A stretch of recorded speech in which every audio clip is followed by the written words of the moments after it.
Here we go, John Salley. Welcome back to VladTV. One of my favorite places to be. Hey, one of my favorite people to have here. That's what's up. Yep. Well, let's get into it. Yeah. Let's get into it.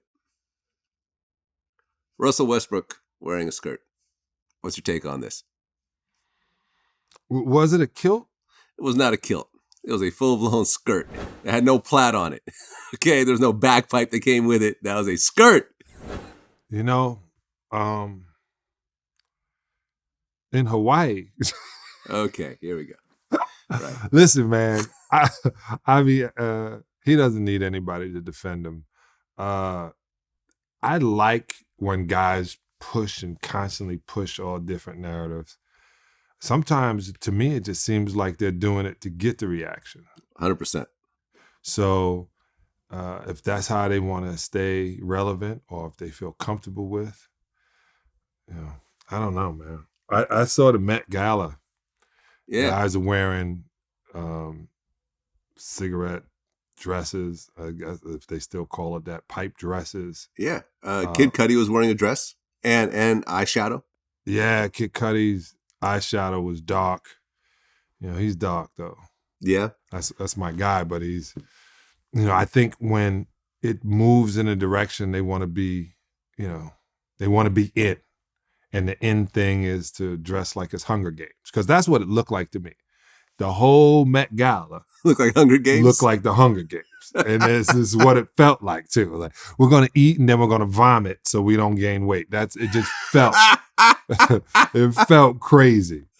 Yeah, I mean, listen, it's going to get a lot of attention. But is this really the attention that you want? Like if I wore a dress, okay, like right now, if I put a dress on and took a picture with you after this interview and I'm wearing a dress and you're dressed normally, it would absolutely go viral. It would. DJ Vlad wearing a dress next to John Salley, it would absolutely go viral. I would get a lot of attention. I'd get a lot of views. I do not want those views. I'm good. Right. But it's a trip. If you were dressed in Irish kilt, Scottish kilt, yeah, and we were doing the games, no one would say anything. Right. But when you're sitting around and you're wondering, is that Forever 21 or did I get this from Anthropology? you are really pushing it in a direction you don't want to go. I don't even know if that's not a direction I want to go. Maybe they're sending subliminals. Maybe they're talking without saying words. Well, Russell Westbrook, I mean, he's going to go down the Hall of Fame, right? What do you think? Maybe. Okay. Well, regardless of what happens at the very, very end of his career, he is on fire right now. Yeah. Would you put him top 10 in the league? Yeah. And he's home. So he's back in California. Back with the Lakers again, right. So he's home. He's comfortable. Yes. I think and this is a trip. He's no nonsense. So I don't think there's going to be any buffoonery. Well, there never really was with him. Right. But there's definitely not going to be any buffoonery now because he has to win a championship. You asked me, is he going to be in the Hall of Fame? Well, one, I don't know how that works because I know Ben Wallace got in as Defensive Player of the Year, All Defensive Team. The only undrafted player ever to make it into the Hall of Fame. Yeah. And he only averaged 5.7 points, 5.7 points per game. I mean, this dude, it's amazing that he's in this situation. Bosh is in the Hall of Fame. Yep, I saw a speech. So you have to win a championship, it seems like. To get in the Hall of Fame? Okay, I see well, what you're except for Charles Barkley. Was Iverson in the Hall of Fame? He is now. But this is another thing, too. I'm watching how they put people in the Hall of Fame. And I got a lot of stats better than a lot of them. Right. So and you've got a few championships also. Yeah, I think I'm gonna go get a publicist myself. You need a Hall of Fame invite here. I want to go. I want the extra ticket, by the way. I know. It's gonna be an unbelievable stand-up. Right. Okay, but my point is this with Russell Westbrook, is that this is not just a nobody that's trolling to get attention because he wants to do a Fashion Nova ad, because that's the only way he's gonna make some money. Right. Right. This is top 10 in the NBA. Top 5? Yes. Top 5 in the NBA. Okay, an absolute beast on the court. Right. No one questions his stature in this game. What's the point of the dress? What's the point? Like, what are you adding to your story, to your legacy, to whatever with the dress? Would LeBron wear a dress? No. Would Jordan wear a dress? No. That's what makes him Would different. Rodman wear a dress? Yes. He did. Okay. Who started it all? Rodman. Rodman started it. Right. I wonder if Rodman's looking and goes, oh, yeah, I'd wear a dress like that. Yeah. Okay. He goes, oh, it goes really well. Nice fabric. Goes well with my hair color. This is what my thought is, too. When he was wearing the dress, as Kanye would say, it's just a garment, right? It's the first thing you have to go into. It's just a garment that covers your private parts. That's the first look of it. Okay. Why he thought that was a good move or put it up and said, I'm putting this on, it feels good. Because maybe he's saying something. Maybe he's wanting to get a conversation going because he is the top 5 in the NBA. Maybe he's trying to normalize something. I didn't hear any commentary behind it. So I don't know what his thought process was. Well, I mean, he posted it himself on his own Instagram. Yeah, but that's what I mean. What is he saying? Like, what is he saying? Hey, this is the new style. I'm going to be, my next design is wedding gowns. So I wanted to show y'all. Like, I don't know what his hustle is. Well, the caption was, don't address me unless it's with 4 letters, which is a Kendrick Lamar quote. Mm-hmm. So he's calling himself the GOAT. Right. Don't address me. That's what he said. Don't address. Don't address me. Oh yeah, he did a whole photo shoot with it. Yeah, there's like a good 4 photos. Like, yeah. I think he just likes rocking. He's rocking the bluish green hair, which is, I don't really give a shit about Billie that. Eilish. I think he's doing things just to get the reaction that we're giving him right now. Yeah, and listen, he's married. He's got a kid. What are you saying? Is this? He's not like coming out of the closet or anything about. No, I think he's doing it just to. It's like, because they can't get high right now because they got to get tested really soon. But it's just like somebody smoked a bunch of weed and said, "You should put a dress on and let's take pictures and see what happens when you post it." That's what it seems like. It seems like he's literally saying, "I don't care." So, yeah. Remember some of his outfits too. I believe in fashion. Some of them are not good. There's some outlandish fashion choices, but they're still men's clothes at the end of the day. I remember TK went on this tirade about Kid Cudi. Did I ever play this for you? No. And he said this is, he's coming out with a new collection with Virgil, and the dress will be part of that collection. And I mean, I get it. You're gonna get a nice check from this. Yeah, when do men start modeling dresses for? So he got. Hold on, let me make sure I'm clear. So this guy designed a dress for a man, for other men to see it and wear. Are you kidding me? Hold on, let's make sure. Wait. So I know when you get a model, she puts a dress on, she has a nice shade, and girls say, "Oh my God, I got to run out and get that dress." So are you telling me that we have got to the marketing stage now that men are making dresses for other men? And there's some men out there that sell Kid on SNL that, "Oh, Frankie, come here. Kid Cudi has on this beautiful fucking dress." Is that this is what we're doing now?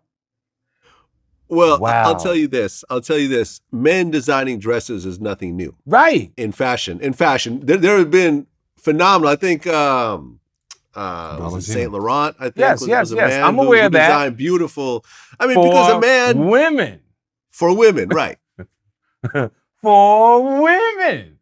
Right. Because, I watch a real man to see a nice dress and say, "Yo, my bitch will look nice in that. Let me take a boom." You sitting on TV now. You can see something and go on your phone and order it. So what you're really saying now is there's 2 dudes on the couch. And so you see the fucking material in that dress. I gotta have it, man. Man. That man. Oh yeah, the way the hair on my chest kind of blends with the Right. material, it's just perfect. Man, Perfect. this is. And to the people who watch me and Vlad, I always have to say this: y'all want us to respect your ways, but respect our ways too, because we all have an opinion. Let me tell you, TK broke it down. he did. He did. And this is why it trips me out when we talk about clothing. It's changed over time. Somebody's going to say, trust me, somebody's going to say, well, when you wear an African garb and it comes all the way down and there's no pant under it, that's a dress. Mm-hmm. I guarantee you that's what you're about to hear. Okay. You're going to hear, well, when Jesus was wearing his robe, that's a dress. I'm telling you, I feel it. I can hear it coming out. In Hawaii, when they're out, they're wearing a dress. I'm telling you, they are going to, they're waiting for somebody to say something so they can give him historical content. Right. Russell Westbrook did not buy that dress from the men's section. No. Okay. let me just put that out there. No. It was not, nowhere in the men's section was that dress located. He had to go over to the women's section. And somebody said, are you shopping for your wife, girlfriend? Somebody said that. He said, what's the biggest dress you got? I'll take it. What is he, like 6'7" or something? He's like, he's like 6'4". Okay. Yeah. Game blouses. That's what I'm thinking of right now. Like the Dave Chappelle skit. If he comes in, like he should wear that on the court. I just wondered when I saw Kid Cudi. Yeah. I said, oh, he's doing this on purpose. Yeah, and it's funny because when Kid Cudi was on what was that show? The Shop, LeBron show on HBO. I think he was referencing one of our interviews. He was like, yeah, when you got grown black men doing interviews talking about my dress and, it's like so surprising. And I'm like, I'm pretty sure he's talking about us. I'm not sure because he didn't name VladTV or TK on it. But like, I just, apart from the trolling aspect and the attention aspect, and, Kid Cudi's considered one of the greats as well. It's not like he needs to troll in order to get his views and his streams up. Like, he's on Drake and Kanye's albums. Yo, I was at Coachella with Cudi. Like, okay. I love this guy. I met him early on, right when he first got signed. He did a freestyle on video for us. Listen, I like him as an artist. I like Russell as a player. I just wondering what the point of all this. Maybe it's just fashion. Because maybe it is. I don't know. Who am I? I mean, I remember Adam told me that like young kids today, like guys like color their nails now, like the whole Lil Yachty thing. He said that's more of a common thing these days. And to me, that's like I don't know about that. It's shit. Punk rock. Yeah, punk rock guys they painted their nails. Goth kids kind of did it, I guess. Yeah. You know what I mean? But I don't know, man. Listen, it is what it is. I'm just saying. I feel it in a way. It takes away from the greatness that these men have already achieved.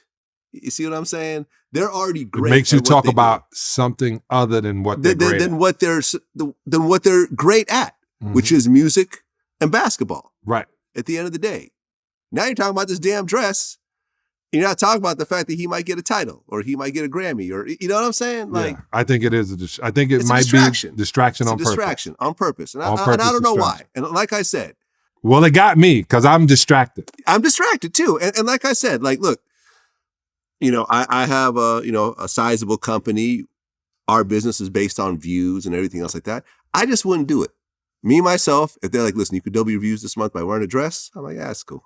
I got enough money. I'm okay. Yeah. I'm okay with the views we got. I'm okay with the views we got. I don't need the views that bad. Well, speaking of the LA Lakers, Carmelo Anthony is now playing for the Lakers as well. How stacked is this team right now? My God. Well, I don't know. I think you and I started 4 years ago. Talking about this, yeah. And I told you Carmelo was going to be with LeBron. Lo and behold, in 2018, LeBron James joined the Los Angeles Lakers. We're going to have Carmelo Anthony soon. You think so? Because he was let go from, was it the Rockets? And a lot of people are saying his career is over, but you don't think so? He'll be on the Lakers. I think you did. I think did? you did. Yes. And yes. I Yes. said- Yes. You did. I did. And I think I messed it up by saying it. Because maybe it would have happened if I didn't say anything, because they were staying under the radar.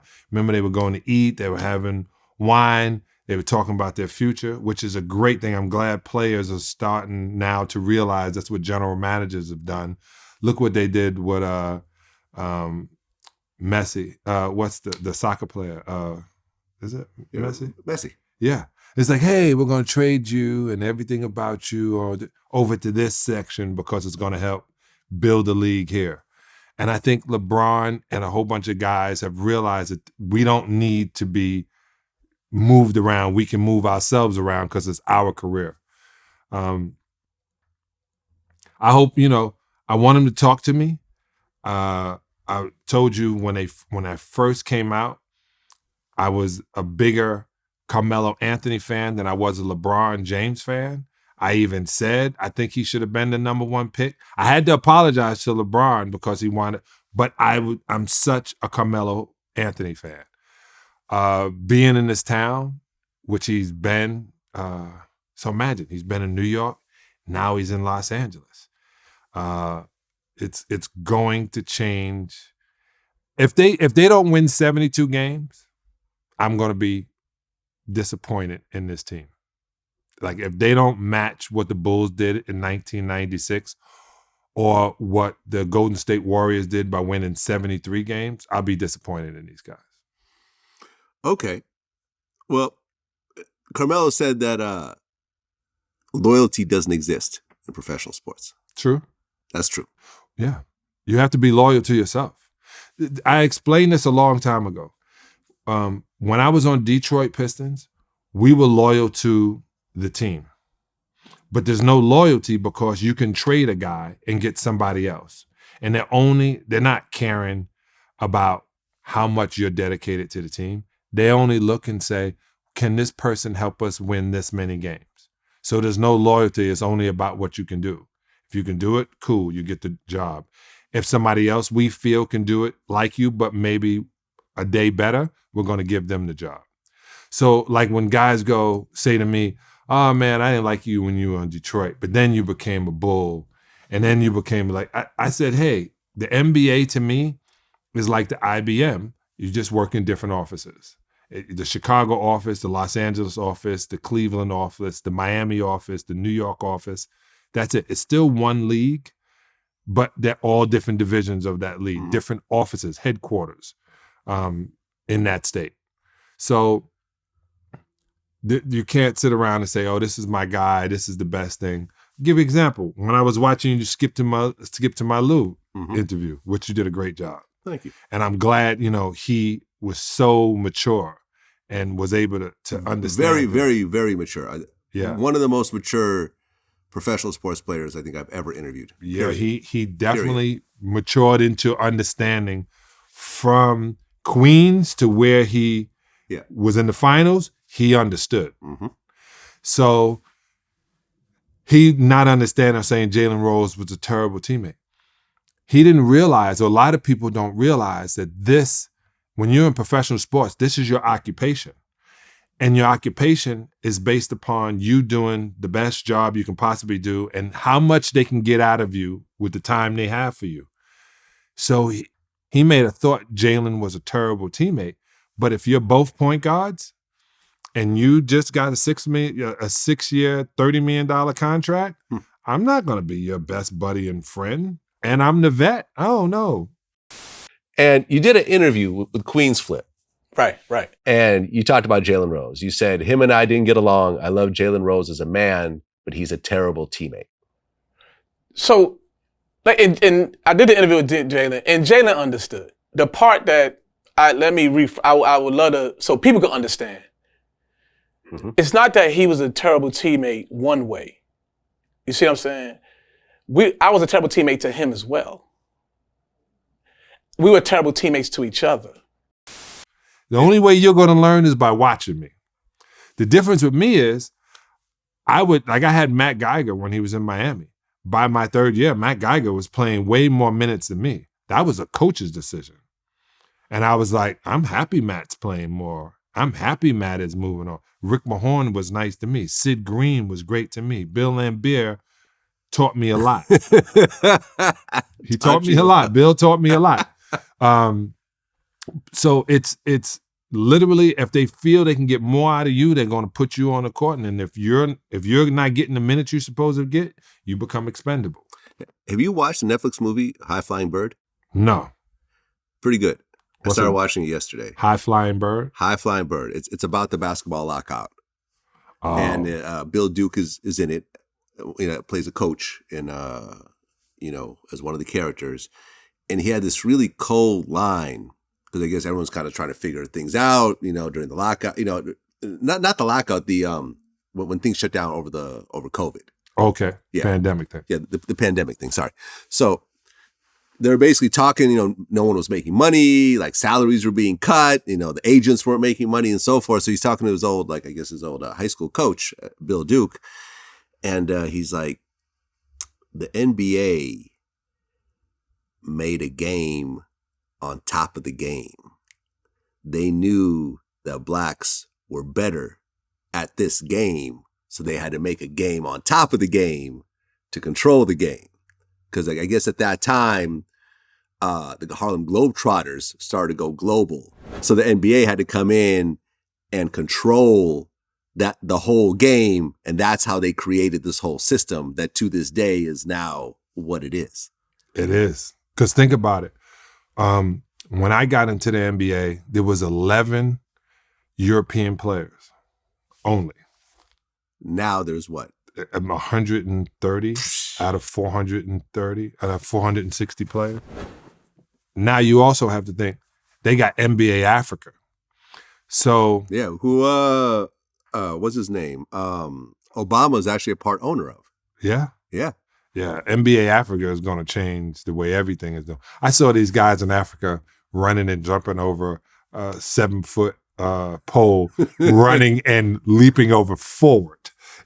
So I can just imagine in China, I watched the Chinese game and these plays in China. It's the NBA has made it an international situation. Ginobili coming from Argentina.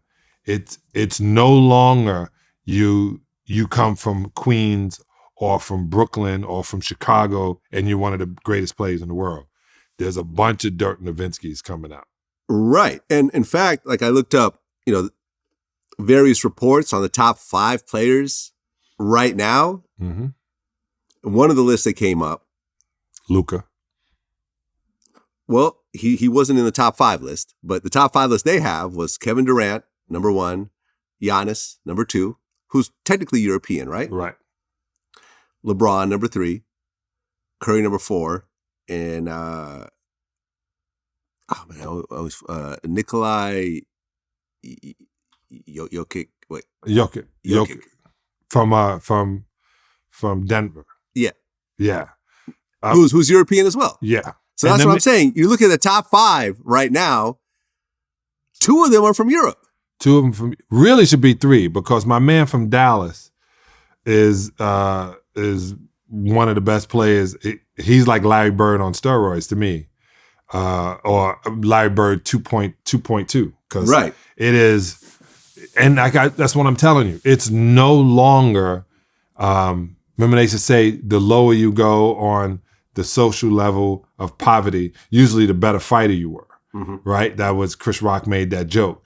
That no matter what happened, is somebody on a Native American plant reservation that's ready to destroy a kid from the Harlem. Right. It used to be like that. Now it is almost an even playing field when it comes to it. To the point where I saw this new program called OTE, which is overtime, and they literally were taking players. The youngest player they have is 16. They have 24 players. There's only 3 teams. And I think the cheapest contract is $50,000 a year. So they're like training them, getting them going. So you may not be good in high school, but you're getting paid to play high school ball now, but against better players. You're not getting paid to go to college. You have to negotiate. College is going to change everything. When these players start getting these real college contracts, yeah, professional sports is changing completely. Yeah. Yeah. Well, I mean, right now, you look at the Lakers, their starting lineup. LeBron James, Russell Westbrook, Carmelo Anthony, Anthony Davis, and Dwight Howard. Then you got to throw in, Rondo in there. Did Rondo come back? Is he back or is he not? I hope he's back. Let me see. Hold on. I hope he's back. Let me But look it up. No, he's on Lakers. yeah, Yeah. August 31st, they officially signed him. got it. Yeah. Yeah. So yeah. Look at those 6. God damn. If they stay healthy, that's what I'm saying. Their thing should be, hey, fellas, we got to win 74 games. That's then they go down in history. They're better than the Golden State Warriors, better than the Chicago Bulls, 1996, greatest team ever. The problem with the Warriors is they won 73 games, but they lost in the championship to LeBron. If these guys do the same thing, 73 wins, 74 wins, out of 82, and you win the championship, it'd be the greatest team of all time. Well, I'm trying to see, what's the team that won the most games in one season? The Golden State Warriors. Well, they're saying They won Utah Jazz. No, wait, hold on. No. 73 games. They won 73 games in the regular season, but they lost in the championship to LeBron. LeBron's Cleveland Right, I remember champion. that year. Yeah. So that's the record, 73 games. in one 73. season. Mhm. It was 72 when I was on the Bulls. I was able to say that. I was on the greatest team ever. New York Times had us as the greatest team ever at 72. They only lost 10 games out of 82. And then, Steve Kerr and his ass had to come and change it up. Well, you and I had a conversation about Carmelo Anthony Yeah. last time and about his divorce with Lala. Carmelo sent me a very angry DM.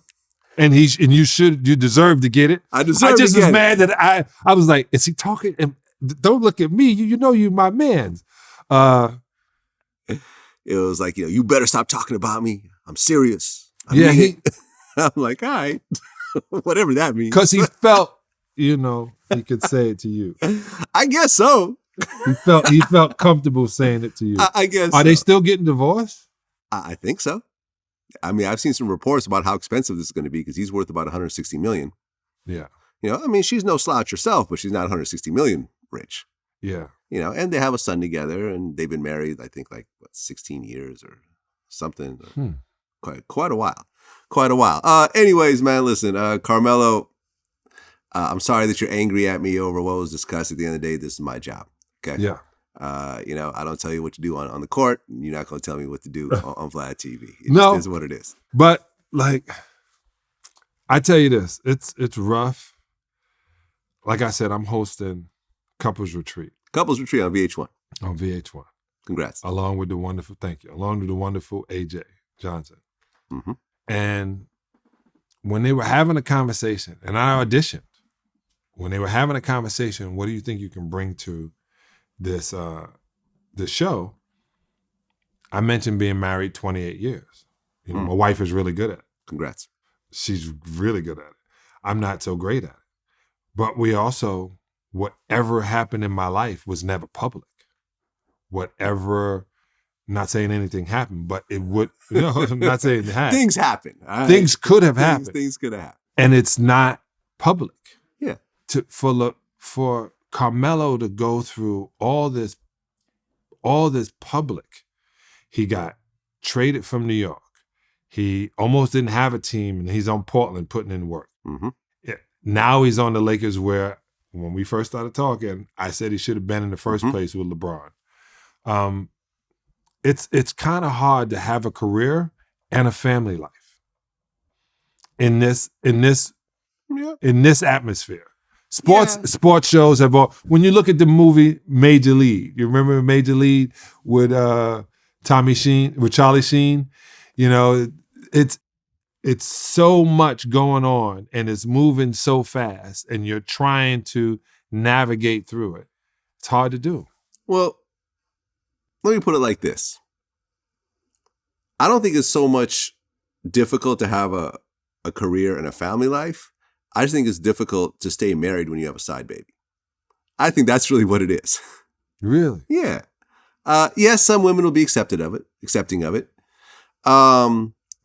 But once it becomes public, whatever that may be, Yeah. you know, for him, it's like super public. It's, you know, Yahoo News and NBC, you know, but for someone else, it could be the girl posted on her Facebook page and suddenly all your friends and family know about it. You know what I mean? Whatever public means in that particular person's life, that man's life or that woman's life who goes and has a side baby or whatever else, when it becomes public, it's very hard to keep that marriage together because you're kind of adding embarrassment to the actual emotional injury and so forth. So look, he had what it sounded like a side baby, and the girl who, you know, he had the baby with started publicly posting up their text messages and stuff like that. Vlad, and it just was what Carmelo it was. said, "Stop talking about him." On I your know, network. and here I am talking about him. I mean, what's going to happen when what's going to happen when I'm on the floor when I'm doing a floor seats at the Lakers? Man, is he going to throw a basketball at me? I don't know. I don't know. Am I going to have to bring security with me? Buy him a floor seat too? I don't know if I can afford that right now. It's a lot of money. It's a lot of money. What are the floor seats these days? The Lakers like 15,000. 15,000? Oh, that's not too bad. So watch a game that you can watch for free on television. They're not getting 15,000. They're not getting that 15 out of you. Okay, fair enough. Anyways, man, shout out to Carmelo. I hope whatever family drama winning covers a multitude of sins. That's what Chuck. Yeah, man. Listen, I hope whatever drama I've met him before. I met Lala before. Lala was a fan of VladTV. You know, when I met her, we talked for a moment. I hope things work out. At the end of the day, whatever relationship a man and a woman has with each other, whatever the public says really doesn't matter. No. It really comes down to their understanding, True that. with each other. So I sincerely hope that they do work it out. And I hope that things work out for him in LA. Stop talking about Carmelo. Okay, there we go. What's your whole take on the PJ Washington, Brittany Renner situation? Have you followed that at all? Yeah. So apparently what people are focusing on was that she was going to his high school games or college games, and she's like some years older than him, right. And they're saying that she was kind of grooming him to a certain degree. This is the deal. Okay. He knew. I say this all the time. One, I'm a fan of Brittany. Okay. I always like what she puts on Instagram. I've interviewed her before. I was a fan of her show, of her way. Yes. And then, she said that thing. She goes, if you ever want to come up, fuck basketball players. They don't use rubbers. Boom, boom, boom, boom, boom. I heard her say it when it was original. And I was like, wow. I'm not going to say she's wrong, but wow that I heard it. She said that, huh? She said it. And I have it too. I have it. I've sent it to somebody. I said, I told you. She said, if you want to come up, fuck a basketball player. Fuck a basketball player. They don't condoms. like using condoms. That's exactly what. But who likes using condoms though? Like who does like using condoms? What you going to tell me football players like using condoms more than basketball players? Fuck out of here. Nobody likes. Or rappers like using condoms. Like no one likes using condoms, especially sailors. But listen, so I said when she got with old boy, and I said, wow, this young cat is like, that whole I don't care what anybody say. We in love. And I think their parents was like, hey, she's a little bit older than you. Y'all can slow it down and just date. You don't have to be so serious. And then she was pregnant and all the pictures started not showing. And then when she got out, she was like, all right, I got what I wanted. I'm at this situation. I looked at her and I was like, she is straight up a really good planner.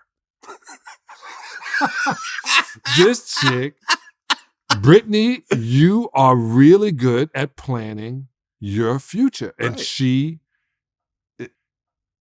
she planned her future. She's an ex-soccer player. She planned her future. This is how well she planned it.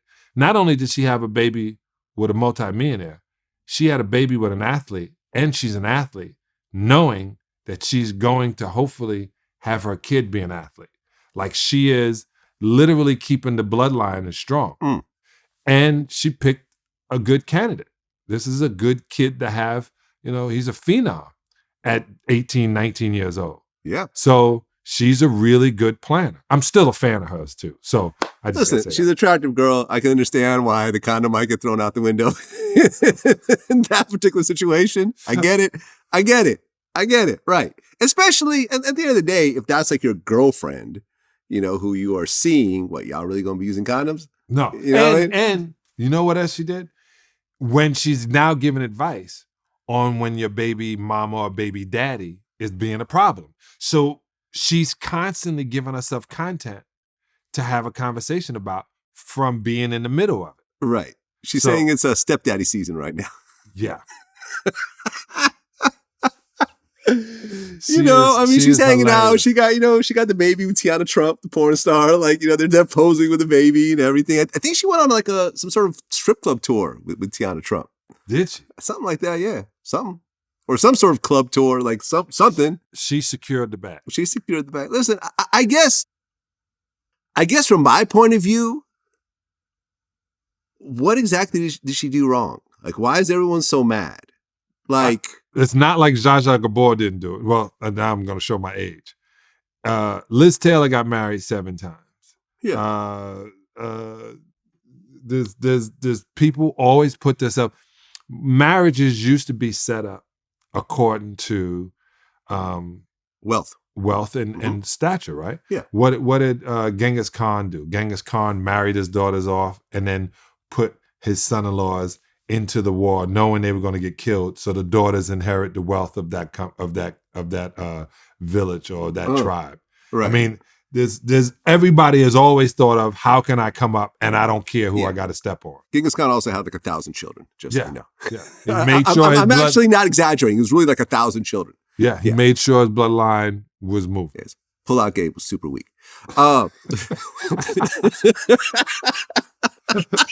His pull-out game was weak, but his baby-making game was 1,000%. 1,000%. I guess from my point of view is, at the end of the day, when two people start beefing publicly, the general public will take the side of the more popular person. Yeah. No matter who's right or wrong, the more popular person, whatever ridiculous things Nicki Minaj will say, her fans will ride for her forever, right? So, in this case, PJ is obviously the bigger celebrity by far. I don't know. Yes, he is. I don't know. Most of the world, like basketball fans worldwide know who he is. You have to really be into a certain kind of thing to know who Brittany is. Yeah, but the Instagram, it's so much. Brittany's not on TV, on international TV every day the way he is. Like he's marketed by a multi-billion-dollar conglomerate. Right. Like, but what does he do now? This is where it runs into a situation. Who is he now? Is it when you mention PJ, are you going to mention his basketball ability, or we're going to mention Brittany? Well, it depends what he does with his basketball ability. If he starts winning some championships and starts putting out some, No, we're not going to. We're always going to associate him with that piece. Maybe for now. I didn't mean to call her a piece either, but that situation. I guess what I want to say is I've interviewed her before. Mm-hmm. We did one interview. I don't know her beyond that. But I'm looking at this going like, what exactly did she do wrong? So she's attracted to this, athletic, good-looking guy, so he's a few years younger than her. It's not a huge age difference. It's not like a 30-year age difference. It's like, I don't know, like 4 or 5 years, whatever. So she went and got with this guy that she probably found attractive. And he likes her. And he likes her. They get together. She gets pregnant. It doesn't work out. Most breakups seem to happen after the pregnancy. When you look at a lot of couples split up right after the pregnancy. With all the pressure that goes into having a baby and everything else like that. And we don't know why it was a breakup. We don't know why they split up. But at the end of the day, everyone's painting her to be this villain and this gold digger and this, that. Look, she got with this guy. She got pregnant. It didn't work out. Did they get married? I don't think so. So the baby is only 7%, first baby. Only 18% of its net worth. And that's only for 18 years. So a cool, smart thing would be if he really had to pay her say you had to pay her $50,000 a month, right? Okay. $600,000 a year. And what he would want to do is take $6 million, put it in his life insurance and pay it from the interest. Mm-hmm. And then at the end of 18 years, you can keep the money for the kid, or you can take it all away and split it and be done. That's the smart thing to paying that amount. But you should also be a good father to the child. You don't have to be anything with her.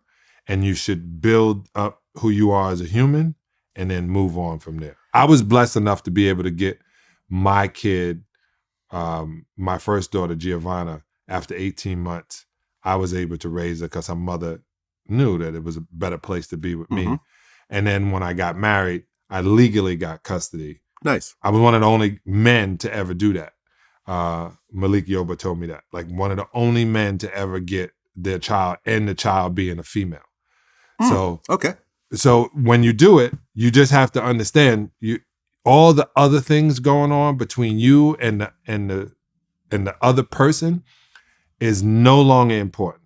The only thing important is trying to help raise the most sane human, which is a hard thing to do with the internet, television, and the messed up way that you were raised. Yeah, I mean, look, there's a 6-year age difference between the two of them. She's 29, he's 23. Not a big difference. It was a big difference. If there was a 29-year-old man with a 23-year-old female, no one would even mention it. Well, she met him at 18 is what people are saying. Okay, she met him at 18. Which is legal. She didn't do anything illegal. She was 24.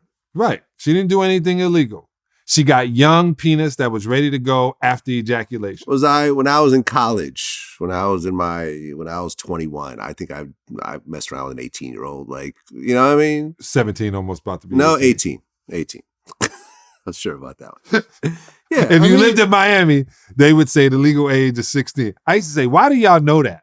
Why do y'all know? Why do y'all know this? Why do you know the statutory? My point is, like, look, she got pregnant. It didn't work out. She didn't do anything wrong.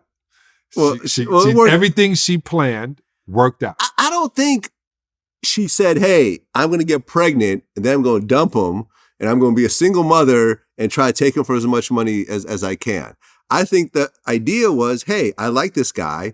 I got pregnant. We're taking baby pictures, like pregnancy pictures together. I hope this works out so we could raise a family together.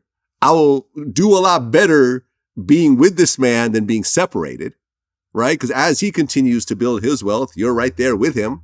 You know what I mean? And maybe they'll grow old and die together. Like that's like you said. If I were to guess what was in her mind originally, I would say that's probably was her mentality. And then when it didn't work out, then whatever, she's going to do her. And she's going to try to build up a wall and say, oh, stepdaddy sees her, I'm not tripping, baby mamas now are different, whatever. But at the end of the day, I think if you said, hey, listen, he wants you back, he wants to work on the family and have you guys together and not go through this whole child support bullshit, whatever else, I think she would say, yeah, let's do it.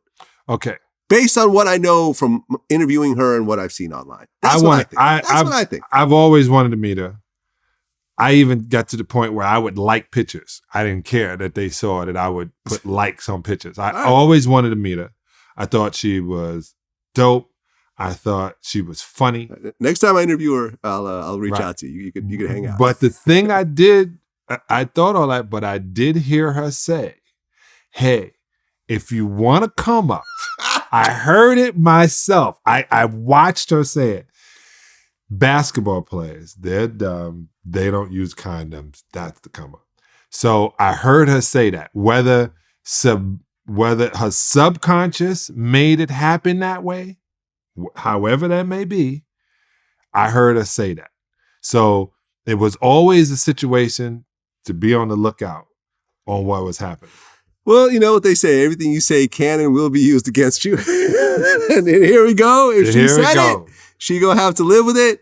At the end of the day, there's plenty of other guys lined up, to give her baby number 2 or 3 or 6 or whatever she ends up having at the end of the day. As long as she keeps that body together, she looks like she still has. I'm glad I'm in this position watching. There you go. Kyrie Irving. He's saying that he's going to retire if they trade him away from the Brooklyn Nets. Do you believe it? Yes. What happens is the same thing that happened. I wanted to talk to he and one more guy, Aaron Rodgers and Kyrie Irving. I would love to have separate conversations with because I was not as successful. Well, yeah, it doesn't make a difference about the sport. It has everything to do with where they are in life. And when you start realizing that none of this stuff matters, when you start realizing that there's way more to life than this game, and while you're playing it, you start looking at it and you start becoming more and more conscious about things in the world that are way more important than a game on Sunday or a game on Thursday night. It starts getting in the way of your career, right? They can't coexist. So Aaron Rodgers is like, these guys want to discard me anyway. They treat me like shit. And now they need me. And me and the coach are getting along. Okay, I want to play. But once you do it so long, like I told you, Vlad, it got to the point where I was playing games and the Grammys was on and I kept looking at the clock wondering, oh my God, are they going to get to the best song of the year before this game is over? You're playing a game waiting to watch the Grammys. Waiting, and yet back then I had to tape it. So I was so more interested in something that I had nothing to do with than my career. And I had to catch myself like, hey, focus. So Kyrie, when he changed his body and he saw how his body get injured, and now he's doing all these different things to get his body back in, and he's centering himself, he started realizing this game is not important. My man, Waka Flocka, who I call all the time for advice with my artists, one of the things he said is, I had $30 million. I was like, why am I still rapping? Like, I got $30 million cash. Why am I rapping? Right? I managed this right. I don't have to do anything. He said, I got jewelry, I got cars, I got houses. Why am I rapping? Why am I so crazy and pushing about? Same thing with Kyrie. When you got $50 million saved, Aaron Rodgers, $70 million saved. Yeah. Money becomes not important. I say this all the time, and I used to say it about white folks, but now I realize it's about rich folks. When people get rich, they go camping. When you're broke, you're homeless. It's the same spot you're going to get to. You're in a tent. But the richest people in the world want the least. Yeah, but they'll take their private jet to go camping. They'll go glamping. Yeah, they go glamping. But there's some guys that think they can turn into MacGyver, man, and they go to Australia and they want to be in the outback. So the money seems like it makes a difference, and it really doesn't. It's just where you are. Aaron Rodgers came back with a man bun because he let his hair grow. Yeah. And he was like, I don't have to be this corporate thing I was before. I make more money from State Farm than any athlete ever. And he was like, I don't, and even in those commercials, they're bringing in other guys who are going to replace him. They just start realizing they have a time, their time is at this point, and they choose when they want to get out. Yeah. But the thing is, having the money allows you to make that decision of, I don't want to do it anymore. Not having the money means that I have to do it, or else there's serious repercussions for me and my family. That's why they're upset. That's why Kyrie is upset. He was like, I'm doing all this just for money? Well, I got money, so now I don't want to do this. Yeah, I mean, listen, the whole argument of does money buy happiness? I've always said yes. I've always said yes. I am way happier now with money. And coming to the stage is Happiness. Happiness. Come on over. Hey, Happiness. Let me meet you in the champagne room. Oh, yeah, man. Listen, just the fact, and you can look at it different ways. I could say that money definitely buys you less unhappiness. Money buys you access. Yeah, it buys you access. It means that you could take time off whenever you feel like it, right? It means that you don't have to, you could help people around you without it having affecting you negatively. Money see is what I'm saying? it's only energy. That's it. It's a frequency of energy. Because I can tell you this, we just had this conversation. If a front row seat at a Laker game is $15,000 and you get 2 of them and you $30,000, you still got to pay for the beer, the hot dog, the parking. They ain't throwing that in. No, that's not free. So really the only thing you're getting is the glory of saying, maybe I'll be on TV or maybe this beast will sweat on me. Hopefully he doesn't jump into the audience, knock my beer against my $5,000 shirt or break my ankle. It's you saying I spent $30,000 for 2 hours to see what I can see on television for free. Or I could see for $20 a few rows back. Right. Right. All it is where you want to put the money. The money is just the energy to get you to those spots. I'm a Kyrie Irving fan because he's vegan. And he made that choice and he understands how his body is going. And this is what happened when I first became vegan. And you start seeing the matrix as it is. You want to tell everybody, or you want to just say, I want off this ride. A smart thing would be, it's now that you have the ability to see the matrix, you should make the difference. That's me. Yeah. But that's not him. That's me.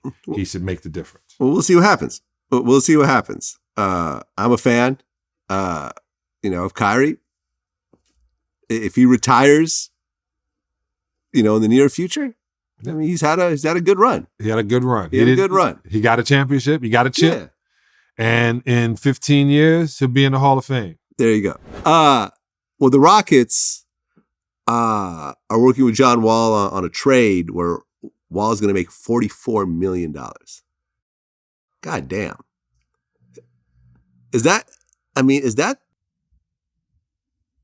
Are there players that are making more than that? More than $44 million? Yeah. A year? Yeah. Who's the highest paid player right now? I think it's... Is it LeBron? I think it's Kevin Durant. So imagine Kevin Durant got $360 million for wearing sneakers. A contract for $360. Right. No, I'm just talking about the NBA contract. Right. I understand that once you talk about everything else, the numbers are... Okay, so Steph Curry was making almost 46. So it's very close. Mm-hmm. He's basically making Steph Curry money. Yeah. Great negotiate. Remember, it's never what you're worth. Right. It's what you negotiate. I mean, would you put John Wall and Steph Curry in a similar space? Yeah. Yeah? Okay. Especially John Wall is unbelievable. Okay. But the problem is he was buried in Washington, so we didn't get to see him. Right. So when you got really good guys on really bad teams. Yeah, Carmelo playing for the Knicks. Yeah, you don't get to see. Yeah. You don't get to see their greatness because they're not winning, but you get to see them. They work even harder because they're trying to win each game, as opposed to Steph Curry could say, hey, my ankle's hurting today. I just need a 5-minute break. When you're on a bad team, you don't get a 5-minute break. You don't have a guy like Klay Thompson on this side or Livingston to step in on this side. You don't get that. I tell you, I remember, and this is the crazy thing. In 2003, Michael Jordan and I were at the Laureus Awards in Saint-Tropez. And 2002. And I explained to Michael, I said, it's Michael Schumacher. I don't know if I told you the story. So it's Michael Schumacher. He's Michael Schumacher. I said, open wheel race car driver, Formula One. Yeah. In 2002, he was making $85 million a year to drive the car. In 2002. 2002. Wow. So that's an easy $100 million right now. It's way past 100 million. Yeah, I'm talking about in today's dollars. Oh yeah. Yeah, like maybe 100, 120 million or so. Yeah. And MJ was like, driving a race car? I was like, yeah. I said, this is the funniest thing. I took a picture of Michael Jordan and Michael Schumacher next to one another because I knew how important the picture was. All the photographers loved me. Behind me, they could not believe they were getting this picture. And I was explaining to Michael how Michael Schumacher takes his life into his hand every Saturday. Yeah. He ain't playing a game. He's playing Russian roulette with a car that goes 222 miles per hour for 2 hours. So that's why he's getting that. And Mercedes was paying him that much, or Ferrari was paying, I think it was the Mercedes team, was paying him that much money in 2002. So imagine NBA players are playing a game that's not life-threatening, and they're getting half of that money. And they're only playing 8 months. He was racing for 11. So it's the money is there, and everyone goes, man, I can't believe they're paying him that much money. They're really not paying him that much money. That's how much money they're making in advertising dollars that can trickle down to pay a player. Because no one's going broke to pay this player. They're paying the player 20% of what they're making. So people need to realize that too. People also think that ticket sales are paying the players. The ticket sales are paying the owners for the rent of the place they're playing the building. The money is coming from the advertisers. And that's how much money they're making worldwide. So just imagine, like I said, in China, 300 million people watch a game per night. If you got $1 from me, if you got $10 from each of those people that were watching television, that's how much money you're making per night. In Africa, there's 2 billion people. If 500,000 of them, 500 million of them are watching a game and you're getting $10 from each of them, that's how much money you make. That's just 2 different countries. So you just have to pay attention to how much money the NBA is making outside of ticket sales, parking garage, hot dogs, popcorn, bad t-shirts. Yeah, and who doesn't want a piece of a NBA team? You know, no matter how crazy the price becomes. Remember when the Clippers sold for $1 billion? They're like, oh my God, $1 billion! Like that's insane. And now that's just the norm. No money. You're not getting a team for less than $1 billion these days. I don't care how bad the team is.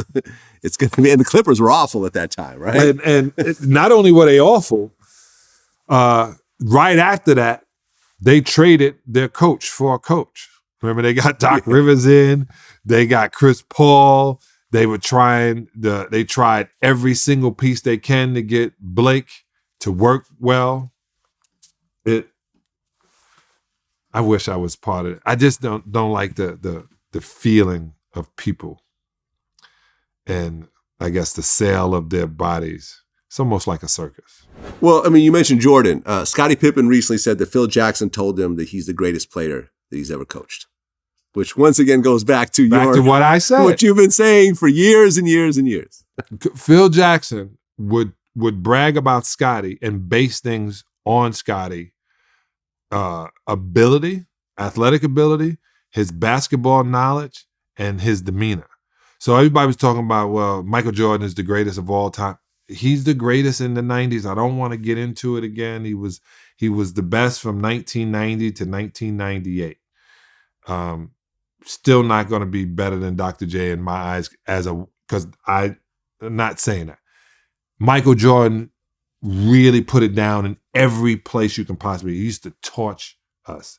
I've been dunked on 3 times in my life, 2 of them by MJ. So I gotta give it, and it's my man's. But you're way taller. You're way taller than him. But he is so unbelievable. But we realized for him to win, we had to stop Scottie. If you ask anybody that played in the Bad Boys era, they say, yeah, MJ, yeah, he was good. He was whatever. We had to stop Scottie. Once we got to the source, that gave it to the source, we won games. When we shut down Scottie Pippen, MJ was going home mad. So, because it had to be a 1-2 punch. But I remember Phil Jackson saying, like, he wanted Scottie when Scottie was on Portland. If he could have gotten Scottie on that Laker team, not as opposed to Ron Harper was great. But if he would have got Scottie was still playing when he was on Lakers. You're right. That's right. I forgot about that. We beat them in the Western Conference Championship in 2000. If he would have gotten Scottie on the Lakers would have won 6, maybe 7 straight championships. Shaq would have never been traded. Okay. Shaq would have never been traded because Scotty would have come in and been like, yo, Big, I'm the one getting the ball to you. Relax with this whole Kobe thing. He was, I know how to get him the ball and I know how to get you the ball. Scotty would have been would have literally changed the whole attitude about the Lakers. And if you think about it, it's like, you almost replace Jordan with Kobe and you have the same coach. And you know what I'm saying? Like I'm telling you, he wanted him, and is why it was a hard Western Conference championship and why it went to Game 7, because Scotty knew each thing that was going to happen before it happened. And then, they had a coach that wanted to do Hack-a-Shaq, which if they hadn't done Hack-a-Shaq, they probably would have beat us. It hurt them by slowing down the rhythm of the game. Yeah. Yeah, I trust me, I have digest this whole situation forever. I think Scotty saying, like I said, and I know Scotty said this after I said it, Scotty never said Phil Jackson was racist. Dan Patrick said it. And it was a trying to corner him in a situation. And Scotty realized he was trying to be cornered. Like Dan Patrick wanted what he got. Yeah. Headlines and viral and viewed. You got it. I was talking about it. Without address. You mentioned Shaq. What do you think about the comments he's made about Ben Simmons? He said, "You're not that good. You're not great." And he actually called him out for spending time with his little actress girlfriend. He's talking about Maya Jama. So this is what happened. So Ben Simmons ran into a psychological situation. The stress in your brain literally takes away from your talent. And he just couldn't get his mojo going. And once again, back to Kyrie Irving, back to my guy Aaron Rodgers. When they start realizing there's more to life than this game or this job, you start acting different. I don't ever think of taking shots at people if you don't know them personally. When you're saying something and you're pushing these on, you probably never sat down and had a conversation. You don't know what demons or angels people are dealing with. And you don't know the situation. I give it to you this way. I bet you if Ben Simmons was out of Philadelphia, out of that mix, and was down in Miami, I bet you he'd be the greatest player. I bet you all of a sudden, I bet you if you put him on the Pelicans, if you brought him back to Louisiana, you'd have a 10 times better player without that pressure. Right, because he skipped Sixers training camp, right? And they're saying he might be fined like $1.3 million for it. And it's sort of an interesting conversation these days because I believe, listen, it's always happened to a certain degree, but I believe there's so much of a spotlight in 2021 on professional athletes at the highest level when it's time to perform have said, my mental health is more important. I'm not going to play. Simone Biles did not compete in the Olympics. Because her head wasn't there. Because her head wasn't there. But think about this. And just to go in Simone Biles, in her situation, she has to be at 1,000% or 100%. That's a better number. Or she could break her neck. Yes. Yeah. So, and all of this was happening. Everybody, this whole past year was hard to deal with. But when Meta World Peace says, I got a psychiatrist to work with me and this is what's working, if he doesn't say that, we don't know it. Ben Simmons should have had a sports psychologist. I had a sports psychologist 1984 in my second year of college because my best friend got murdered. But Coach Crimmins knew I needed to talk to somebody and find out what really was going on. He knew I loved basketball, but there was more pressing issues. And I think that's happening with Ben Simmons. I don't think anybody is paying attention to his more pressing issue, not even him. I think if he were, I got a friend named Dr. Dan Rather.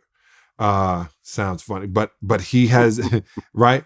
And we were going to do this podcast, which we still are, on mental health because I literally had to see a sports psychiatrist according to death and growing up in Brooklyn and having this anger situation. Like I used to be angry Huh. But you wouldn't have never known because I You, laughed. one of the nicest people I know, Right. used to have But I had to figure out where it came from. Aha. And it was. And that's where therapy gets you. Listen, Yep. I have a therapist. Right. I have a therapist I see every week.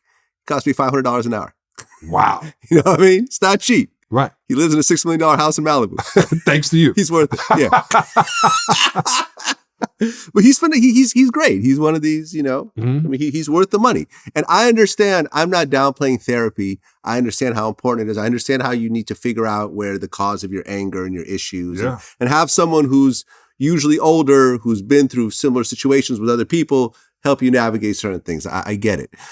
I guess the thing that sort of I'm wondering is that when you look at the history of great athletes, you rarely see someone who goes down as an all-time great that says, I'm not going to play in these finals, or I'm not going to perform in this particular game because of mental health issues, because there's something going on. You know, remember Jordan had that famous flu game where he didn't actually have the flu. I think he was had stomach poisoning or something like that, but he looked like shit. Right. When he was playing. You weren't playing on the No, that was during that. the year after. The year after, yeah. So that's what I'm saying. It's like certain people, or Kobe, he continue to play after his Tore his leg, tore his Achilles. The Achilles tendon, yeah. Mm-hmm. I mean, which he wanted to walk off. Yeah. He dislocated his finger and had him put it back. Yeah, that's what I'm saying. Like certain people, no matter what's going on, they're going to play, they're going to do their thing. Have I had fucked up days on days I was supposed to do an interview? Yes. Right. Absolutely. I had traumatic experiences in my life. There's fucked up things going on, but I understand that somebody... Show must go on. The show must go on. There's someone who took time out of their day that's going to sit down and speak with me. You know, they have managers, they have assistants, I have camera people, there's a studio that's being booked, whatever else. Whatever I'm going through, I need to push down and get through it the best of my ability. I may not perform at 100% that day, but it's going to happen, and I'm not going to just let people down because I have a mental health issue that day. The difference is you have a support system that reminds you of that. This is what the difference is. I do have a good support system. I will give you that. Right. Back in the day, guys would just go get drunk, right? And guys would get drunk and they would do drugs and they would do all this and they would hide them. Yeah. It took to Meta World Peace talking about his psychiatrist and wanting to thank that person. Yeah, after he won the finals. Yeah, for us to be like, wow. I don't think, and I don't know, because I hadn't talked to Doc about it, Doc Rivers, and I hadn't talked to Sam Cassell about it. But one of the things I wanted to say is, who's helping this kid with his mental health? Phil Jackson had us do mindfulness, right? And he bought in, in 96, he bought in, and he also bought him into the Lakers. And I don't say his name anymore because, you know, people get upset when I say their name. I said William Beffert and people got upset. So I'm not going to say his name. But when he brought in this guy to deal with us mindfulness, it was about basketball, but it wasn't. And Phil Jackson knew, hey, let's talk to these guys about something because this can be so heavy every day. ESPN, sports radio, in your town, your writers in your town, your kids trying to go to school. All of this pressure can be on you because people feel you're their property. And you kind of are because the jersey says property of the 76ers. That can mess with your brain. And some coaches pay attention to that. Some coaches go and say, hey, let's help these guys out outside of sports. I think Ben Simmons needed time away. Maybe not to go with Kyrie Irving or go down to Peru with Aaron Rodgers, but somebody needed to go in and find out what the root cause is because the kid's a really good player that all of a sudden forgot how to play basketball. Yeah, and in that movie that I mentioned, High Flying Bird on Netflix, you know, they have all these basketball players kind of talking about the game, and I forgot who said it, but it was near the beginning of the movie. If he were to give advice to rookies, he basically said, don't get too excited and celebrate too much after you get drafted, because that quickly turns into the fight of your life to keep your job every day. Yeah. To not get injured, to not get traded, to not get cut. Literally billions of people around the world want to take your spot. You know, and remember, what's his name? Vince Carter got drafted one place and one guy got drafted, and within a half an hour they had to switch hats. Yeah. So imagine, like, somebody says to me, what was the happiest time of you being in the NBA? I said, the day I got drafted. I didn't care who drafted. Right. It didn't make a difference. Who drafted you first? Detroit Pistons, Detroit, okay, number 11. I should have been number 1, number 2 pick. But we don't want to argue with folk. I should have been on the Celtics. But anyway, which in my brain, this is what I want to pay for. But the Dalai Lama said, not getting what you want sometime can be an unbelievable blessing, right? It could be the best. Like, I grew up a Celtic fan. I'm with Red Auerbach. Lenny Bias and I, Mike Brown, were going to training camp since I was a sophomore. Illegally, right? That's how I know it's a whole bunch of bull. Illegally. They were like, well, we want you to work at our camp. I never worked a day at camp. I was in training camp with the free agents. And then by my senior year, Red Auerbach was like, we get the right pick, we're going to take you. Well, he also told Len Bias that. Yeah. Right? So when the number 2, I said, oh my God, I'm going to go number 2 because, Red Auerbach is still calling me. And I didn't go number 2. I start looking at every team like I had a choice. No, you're at their picking. You want to be an NBA player. And that was my mentality. The blessing was that I was ushered with the Detroit Pistons. I found out it was the biggest blessing of my basketball career was to be with the Detroit Pistons. We have like a group text. And I don't even talk to teammates that I played with, on other teams. But I still talk to Isaiah, Rick Mahorn, James Edwards, Vinnie Johnson, Mark Aguirre, Bill Laimbeer, Isaiah Thomas, Fennis Dembo. Like, that was the closest you get to loyalty. Well, speaking of the Pistons, and also speaking of Ron Artest, when you saw the Malice and the Palace brawl, which was 12 years after you left the Pistons. Yeah. So none of these players, no one on that team was anyone you played with, right? No. Yeah. And the people in the stands probably were teenagers. Right, exactly. If they weren't even born. Exactly. When you saw that happen with your team, and that's considered the most violent NBA game ever? Yeah. Right? The after part. Yeah, the after part. Yeah, exactly. It just makes you love Detroit. and I'm not going to lie. I know where you're going with this, Vlad, but it made me love Detroit even more. It was wrong. It shouldn't have happened like that. But I became a lifelong Detroit fan. It looked like unity. White, black, female, young, old, they all wanted to hit those players with whatever they had in their hands. and I was like, now if you want to go down in a fight and the audience wants to fight with you, that was a trip. And I worked with Steven Jackson all summer doing Big 3. And he said, Sal, have you seen it yet? And I said, yeah. And I said, dog, I didn't even realize how it destroyed Jermaine O'Neal. I had no idea about that part. Yeah. And I didn't understand how, it's still buried. I saw Jermaine, and after I saw him this summer, after I saw the Malice in the Palace, and I was like, dude, I didn't even know you were going through that kind of stuff. But Ron Artest and Steven Jackson went somewhere else and got their chips. They got their championships. But I didn't realize that the NBA really owes those guys money. Police officers shoot somebody and kill them, and they get paid leave. These guys were defending themselves, and the NBA felt it was okay to take their money. They should be getting some money back. Yeah, man. Shout out to Ron Artest, man. I love this guy. I've interviewed him before. Yeah. He actually was going to invest in VladTV originally. Really? Yeah. He'd be a good investor too, because he puts the money there and he leaves you alone. Oh yeah, no, it would have been a good investment for him. Definitely. Mm-hmm. Yeah, definitely. Lil Nas X just dropped his new album. Yeah. He was pregnant. He had a photo shoot where he was pregnant. I had a poll on who the biggest trolls in hip hop were. Mm-hmm. Lil Nas X, 50 Cent, Soulja Boy, or Kanye West. Lil Nas X won. Yeah. I think he out-trolls everyone these days. He knows. He knows the reaction. Yeah. Like him wearing the Iron Man outfit.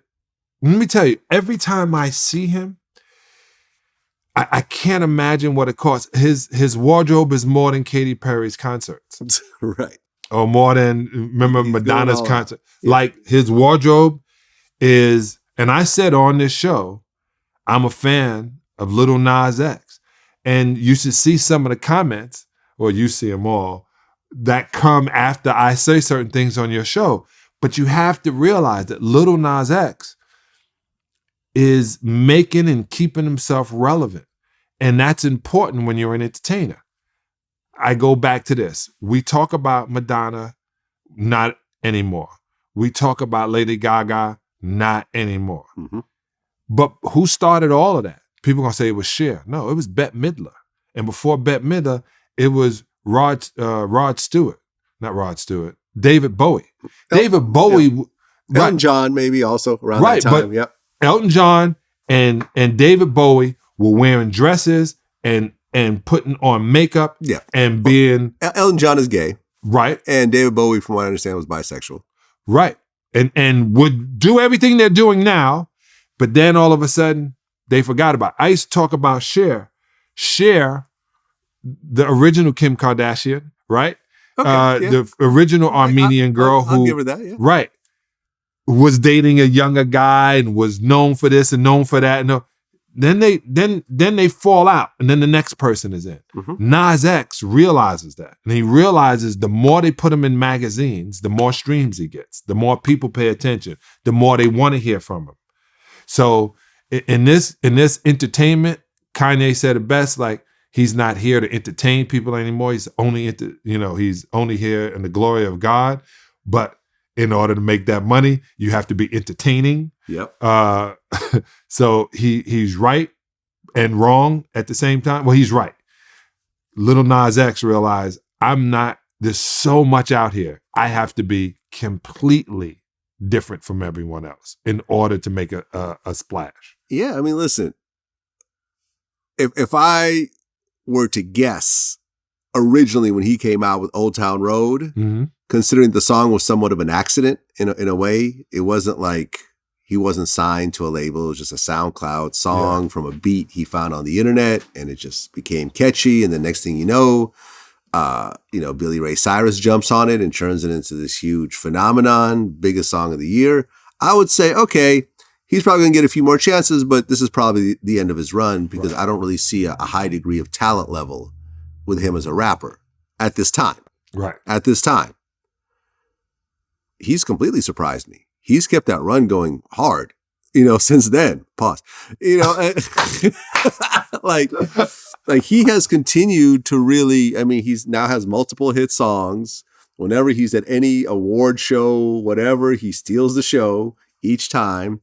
And I think the cool part is that he seems to have a sense of humor about the whole thing. Yeah. I don't know if you saw the ads that were running for his album. Yeah, when he was sitting holding the baby. Well, there's that one, but then there's other ones. It's like there's these billboards I've been seeing all around the US, where it's like, are you gay? You could be, you could get compensation. Lil Nas X, and it has like a link to his album.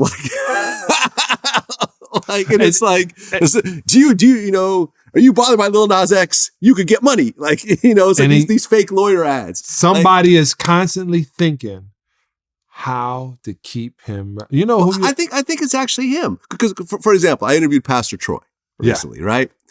And after Lil Nas X wore like that hot pink Versace cowboy suit, whatever, like Pastor Troy goes on this whole tirade, was like, man, fuck this shit. This is probably why I ain't got a Grammy. I ain't gonna dress like this. And me and my son were in Applebee's and we seen two gay dudes, feeding mozzarella sticks to each other. My son said, fuck Applebee's, and I'm leaving. Right? And what does Lil Nas X do to respond? He puts up a tweet that said, Pastor Troy, when he sees dudes eating mozzarella sticks. And there's a meme of Ivana Van Zandt going, not on my watch, not on my watch. Like he's laughing at it. Because honestly, it's a little funny. Like, okay, like you're really bothered by dudes eating mozzarella sticks at Applebee's. People are bothered by other people doing things that they want to do. And I say, we're going to go, since we said the word gay, I never, ever been bothered by what somebody else does in their private time. Yeah, me neither. That it's not you want our to be gay, business. Be gay. That doesn't, it's cool, man. Do your thing. Yeah. Do your thing. You know, he's out of the closet. He's comfortable with himself. And and he's winning. And he's rich. And he's rich now. And he's winning. And, I interviewed Hurricane Chris yesterday. And he's like, what do you think of Lil Nas X? And I'm like, I've been predicting a mainstream hit record having gay rapper for the past decade. Yeah. You go back to the VladTV catalog, my talks with Fat Joe and everything else like that. I'm like, there's going to be a rapper who is going to be out of the closet, is going to have a huge record, and he's going to be accepted by hip hop. I can't remember the first dude. There was this first rapper. There's Frank Ocean, who's, a singer, but definitely overlaps. But Frank Ocean didn't say he was gay. Frank Ocean said, I investigated this part. But I can imagine Pastor Troy being upset. That's why I ain't got a Grammy. Tyler the Creator. Tyler the Creator said, yeah, he pretty much came out of the closet. Yeah, pretty much came out the closet. And I walked up to him after that. He was looking at me like this. I said, boy, I'm proud of you, man. He was like, thanks, OG. And it was like, he was looking to see what people were going to say. Yeah. I like when people can be themselves. Yeah. I think it's better to be yourself than to have this sort of anger over what other people are doing. Like, I really don't give a shit. I'm 48 years old. I've loved women my whole life. Yeah.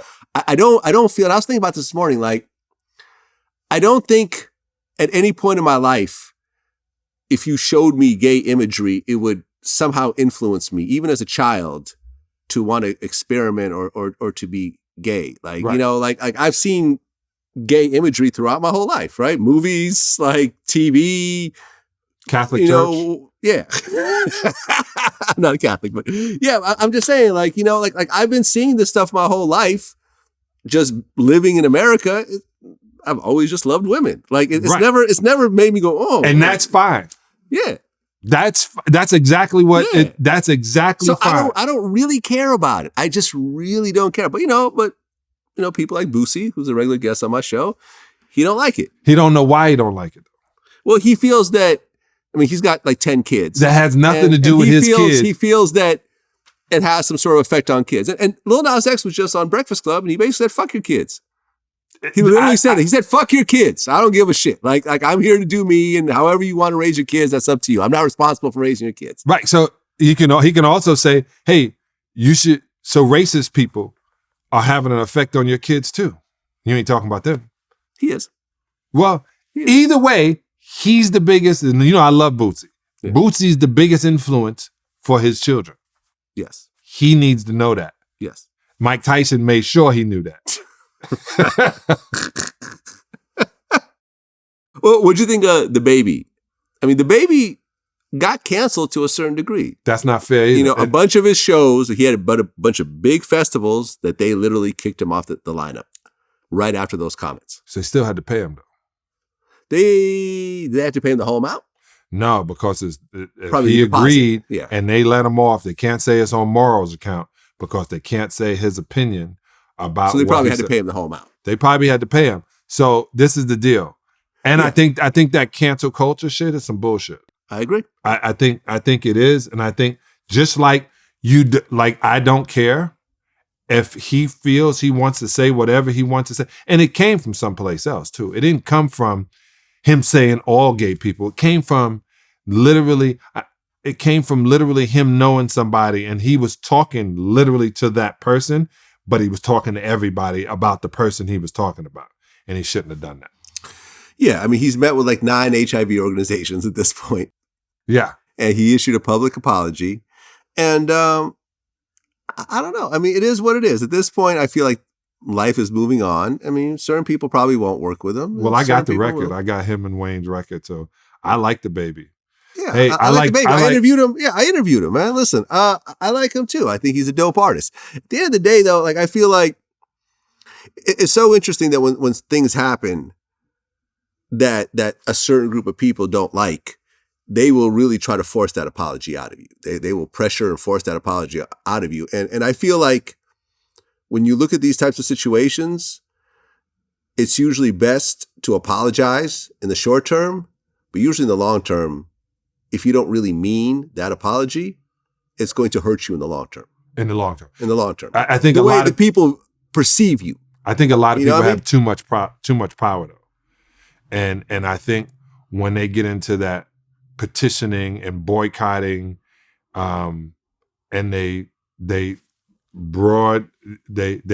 paint you with a broad brush, just like a person speaks with that broad brush, I think that's also not a cool thing. And I think there's so much power now in different communities, and I think a lot of it should be focused. I'm with Peter, right? I was humanitarian 2020. No one knows because we were in pandemic. Oh, you were Peter, humanitarian in 2020. Congrats. Thank you. And my idea with Peter is I love Peter because I need somebody to keep shaking the gates and yelling and screaming about advocating for the rights of animals. We need that shake. And we need somebody to yell and scream it. But they educate people on why they're doing it. So I think it's important that whoever went at the baby and him meeting with him, explain why what he said was harmful and educate him on the future. I think that's the best way of doing anything. Well, the R. Kelly trial is winding down. As we're speaking right now, I believe that the prosecution is giving its final closing remarks. And then I think on Monday, the defense will go and do all their closing remarks. It's not looking very good for R. Kelly. There's, I guess, a lot of female witnesses. There's tapes. I guess that there's like these tapes played where he basically went on some tirade talking a bunch of shit that goes along with what the prosecution is trying to prove. If I were to be, if I was a betting man, I would say that R. Kelly probably won't see freedom again. He'll probably, yeah, I think he's going to get a hefty prison. I don't think so. Really? Well, number one, you think he's going to be found not guilty? For what they're charging him for trafficking. Yeah. Yeah. You don't think so? Like, is making videos and making people do what they don't want to do because they feel they have to do things, like writing letters and being on video, incriminating yourself with them. I think that's a bad thing to do to people. But as far as trafficking, I think one big thing is the families were doing things, a lot of them thinking they were going to be on the come up. And when they realized, hey, I left my child there and we didn't get anything out of it, and I'm upset. I'm not a fan of the trial. I'm not a fan of what he's done, but I don't think he's going to get any more time. I don't think he's going to be time served? I think so. Huh. Okay. We're about to see. The problem, the situation is, though, once he's freed, are they, because I listen to iTunes, I put it on, and they playing his music again. I mean, they're always going to play his music. No, they shut him down for a second. Nah, they'll bring it back. He made too many good songs. Yeah. He made too many good songs, and there's lots of artists that have done way worse than him.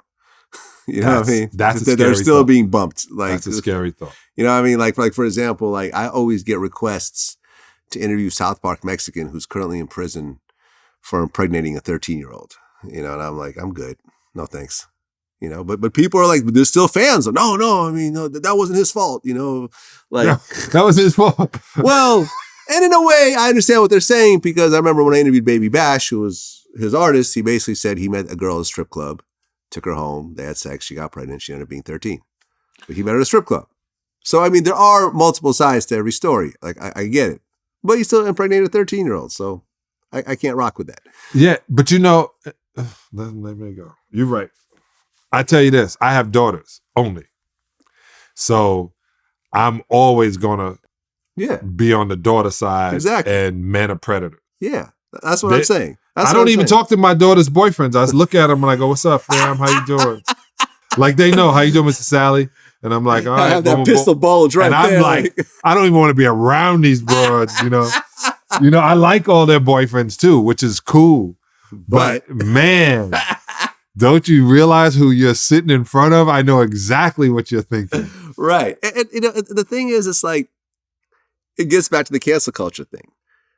R. Kelly's in prison or in jail right now because of a documentary. Yeah. Because of a documentary. Yeah. Russell Simmons is not in America right now because of a documentary.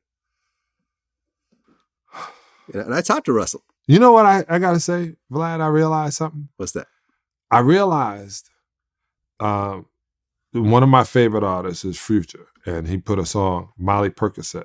Yeah. Right? I realized in 40 years, somebody's going to accuse him of getting them drunk and giving them drugs. It is the craziest thought. When I heard Damon Wayans said, "Hey, what's the drug of today? Molly." In 40 years, somebody's going to come and said, he gave me Molly and took advantage of me. I watched the dark side of the 90s when they were talking about modeling. And they talked about how these girls had to sleep with certain people in order to get covers and all that stuff. People have done shitty positions in power. It's always been, when people have power, it's always corrupted them. But in 40 years, somebody's going to come back and say, you gave me a drug, I wasn't at my best, and we had sex, even though you thought sex was better on Molly, and you got drunk and you say sex is better when you're drunk. All of a sudden, some consciousness is going to kick in a couple of years, and they're going to say, hey, I wasn't at my full capacity. They took advantage of me. Right, just like Bill Cosby. Yeah, and, and when you interview people like Eddie Griffin or Sinbad, they'll say during that 70s era, Percocets, not Percocets, Quaaludes was a party drug that everyone took. Everyone took. But you fast forward to 2020, no one's taking Quaaludes anymore. No. So it sounds like a date rape drug to us right now. So what you're saying could be very accurate. Yeah, it's Molly could be considered a date rape drug a decade from now. Yeah. And who's to say it's not? At the end of the day, you slip a girl a Molly, she's very mentally very different. She's not in her right mind. I have daughters. Yeah. And we've had these conversations about what you're doing and how you're doing in position. And if you're not in the picture, you can't be framed. Remember that. Yeah. I mean, when you talk about lyrics, it's funny because the first thing when you said like that, the whole Molly Percocet lyrics and everything else like that, I was listening to Drake's new album. Mm-hmm. And on the song Poppy's Home, he had this line, which if he ever has any sort of like underage charges or whatever else, this line right here is going to haunt him. He said, Sierra Canyon parking lot looking like Magic City parking lot. Sierra Canyon is a high school. Well, what he means is all the I know cars, what he means. Right. Yes. All the cars I and know everybody's what he means. Right. I know what he means. I know. But he's comparing a high school parking lot to a strip club parking lot. Because of the cars. Because of the parking lot. But he's still talking about a high school at the end of the day. Think about this. I understand the bigger, he goes to Sierra Canyon. D Wade is going to be there. LeBron's car is going to be there. LeBron's son plays for Sierra Canyon. Right. And D-Wade's son used to play. And D-Wade's son, and he goes to the games. Right. Him and his son, and Drake's son have gone to the games and so forth. When you're comparing a high school parking lot and a strip club. Yeah, they did a documentary. It's one of those things where I could just see that lyric he's probably going to regret sometime from now. I just think he will. I think he's talking about the. I think he's talking about the. I know what he's talking about. I'm sure he's not talking about trying to pick up high school girls and this here game. But I'm just saying it's not a good. It's not a good rhyme. It's not a good comparison. It's a high school. There's underage boys and girls there. You technically shouldn't even really be there. You don't have any kids that go there. All right, let's just keep it 100 now, Drake. You showing up to a high school basketball game is a little bit creepy. I'm just saying. Because his girlfriend's son plays. There? Yeah. On that squad. Well, okay. All right. You know what I'm saying? And she is built like perfectly. Well, great doctor. With cosmetic surgery. But, enhanced. That's his thing. It's all good. Yeah. I'm just saying. I mean, number one, what do you think about Drake's album versus Kanye's album? Have you listened to both? Yes, I have. Me too. Which one do you like better? I like Rick James said, she was only 17, but she was sexy. That is another thing.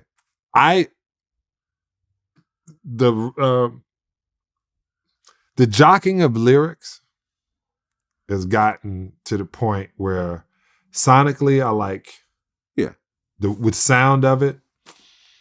Kanye has so many things going on, but Drake has already said so many things that Rick James has said. And like, even he redid Give It To Me Baby. Give It To Me Baby. On one of the songs, right. So in a different tone. One, I think there was too many songs on Kanye's album.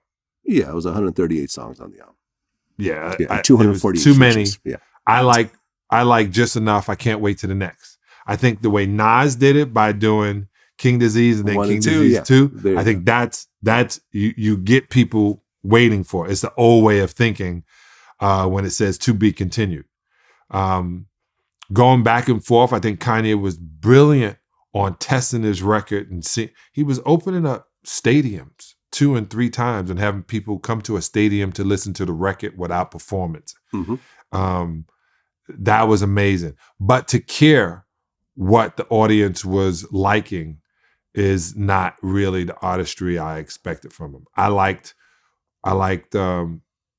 Jay-Z said, you want to hear my old shit, buy my old album. Like, this is the art I'm putting out now. Mm-hmm. I'm Prince is probably one of my favorite artists, and he didn't care if you didn't like it. It's like looking at a painting and saying, oh, I love that painting, and looking at this one and saying, I don't like that one so much. You have the right to do that. Mm-hmm. Yeah. You got the right to do that. Both interesting albums. Kanye's album I thought was a bit more creative. Drake's album I thought was good. I wouldn't put it as one of his best. But I also realized I had to take one step back and say, the name of this album is called Certified Lover Boy. So I may not really be the target audience of this particular album. No. A whole bunch of pregnant emojis. Yeah, exactly. A bunch of pregnant emojis on the cover. So this is more geared towards women. So I have to take that into account as well. Yeah. Right? Right. They're saying that Kanye rushed his album because he knew Drake was about to drop. I mean, I don't know. Maybe not. Like, I think Kanye is a brilliant marketer because he did this, kind of the same thing with 50 Cent. And it makes people makes them listen to both of them and then have this conversation. Mm-hmm. I heard my man J. Cole is going on tour. So I guess he's not playing basketball. Well, no, he played for Rwanda for like a few games and that was it, right? Right. And so he hasn't quit. I can't wait to see him back on tour. See, that's the difference. They're going back to it, however you cut it. But Kyrie Irving doesn't have the chance to go be a recording artist and then come back to basketball. Yes, he got. Michael Jordan got the chance to be a baseball player, change everything, and come back and win 3 championships in a row with a laser focus that he needed to have. Right. I mean, Damian Lillard, he raps. Yeah. But I see where you're going with this. He's not like a serious rap artist. Right. In terms of the rap industry. Right. Right. Now, he may take it seriously when he's doing what he's doing in the booth or whatever. I'm sure that there's a level of he's dope too. And so forth. Yeah, he is nice.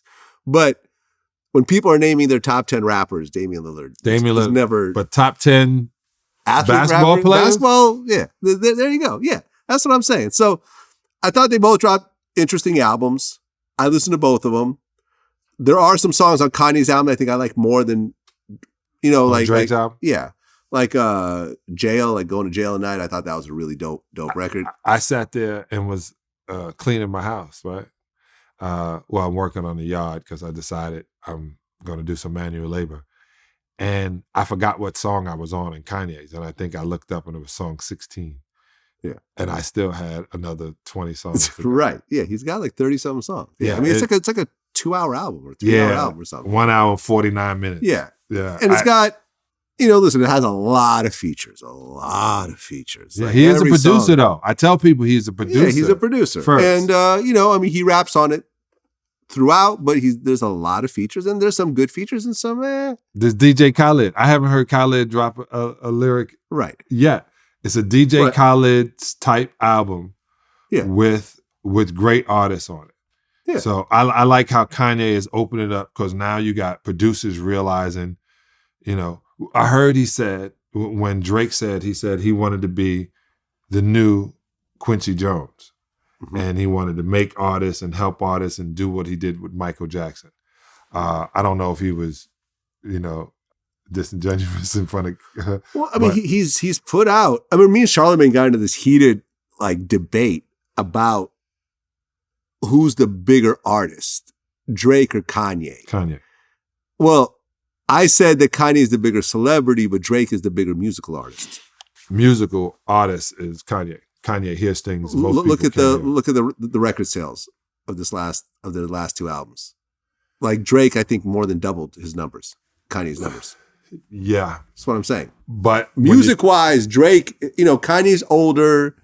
Like I said, his albums are more compilations now with other artists.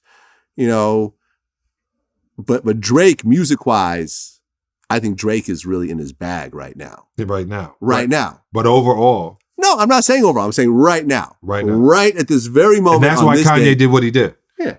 Because you when you're number 2 or 3 and it's moving.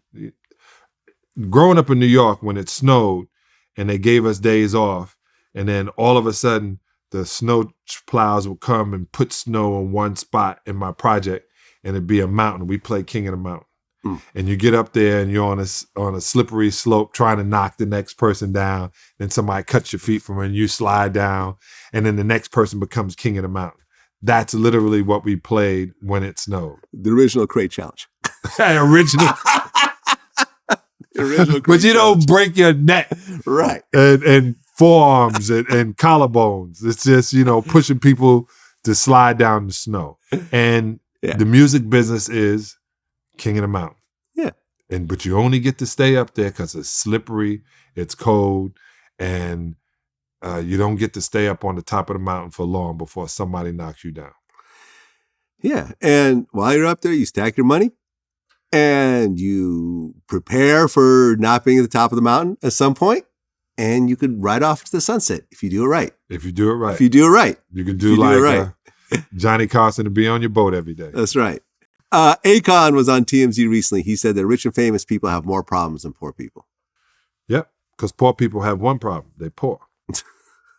Rich and famous people got other things. Not to be poor, security, housing, travel, what you responsible for, what people feel you're responsible for, how to keep it, where the banks are, where you get the most interest, how much you pay in taxes, where you live to pay those taxes. If those are situations. Yeah. I will say this. Most rich people will not trade places with poor people in their set of problems, where most poor people will trade places with rich people. The only problem poor people, Bob Marley said, some people are so poor, all they have is money. Right. I know Akon, I've known him for a while. I would say Akon's wealthy these days. Mm-hmm. But look at all the things he has to do. I tell people all the time. He don't really have to do nothing, actually. Yeah, but Akon really can. But you got to watch everybody. You have to, or you could just get rid of whatever whatever it is that you have to watch and sell it and keep it moving. Yeah. You know what I'm saying? At the end of the day, if I said, VladTV is just too much trouble, I'm going to go ahead and sell it. Or maybe I'll just even shut it down. If I don't feel like even going through the trouble of selling it, I'll just shut it down and I'll just live off my catalog. But what I mean by I could really ride off into the sunset right now. That's and listen, you are in a perfect position, like Ben Simmons. Yeah, you're in a perfect. I'm not position. doing it. But one of my employees here next to me, like, don't worry, we good. But what I mean by the mentality of you got to watch people is you got money in good places and it's making money. You now got to watch that person who's watching your money in that's good places. So every Friday you have to get a fact sheet. Or I just check my bank accounts. Yeah. And my stock portfolios and my think about catalogs and so forth. Do I have enough? Should I really go into Bitcoin? Should I invest in? Or you could just put it on the S&P 500 and not do nothing and call it a day. Right. Like at the end of the day, like what I'm saying is that these problems, I don't even consider them problems. Yeah, situations. That's they're why just, I call they're just situations. And they're usually optional situations. Like if you don't have health insurance and you're poor and you have some sort of ailment, you have a serious problem on your hands that can't be fixed. But in America, this insurance, health insurance, is free. You can get Medicaid. Right. You could get Medicaid and you will get a substandard level of health, of doctors and, health assistants and so forth. Yeah, you could get some,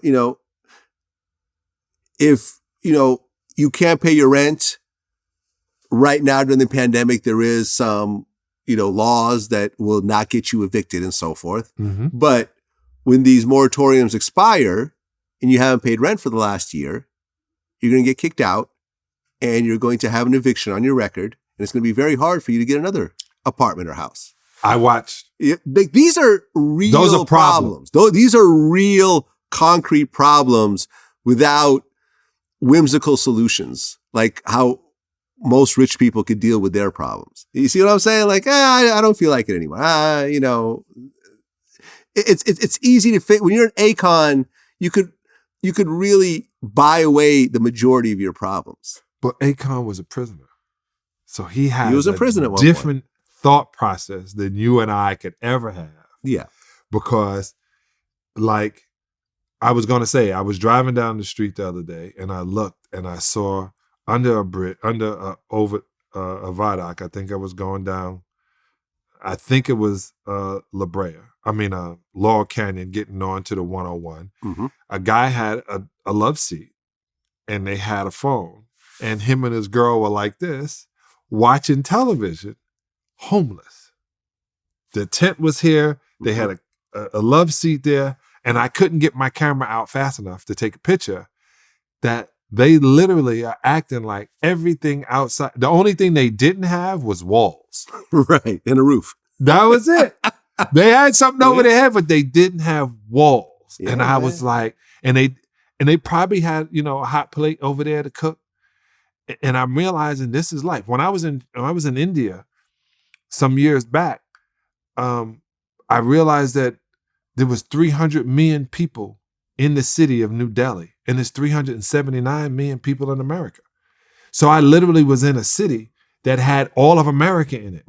Right. And the homelessness, and there was urinals and people going to the bathroom, and it took me 2 hours to go 7 miles from the airport to the hotel.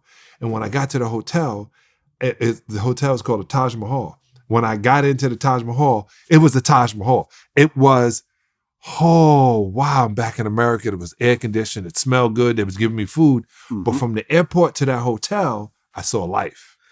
Yeah, I mean, listen, I've been a bunch of third world countries. I've been in Jamaica. I've been to the Bahamas. Yeah. I've been South America, various countries in South America. I get it. Like Jamaica's paradise, though. Certain parts of Jamaica.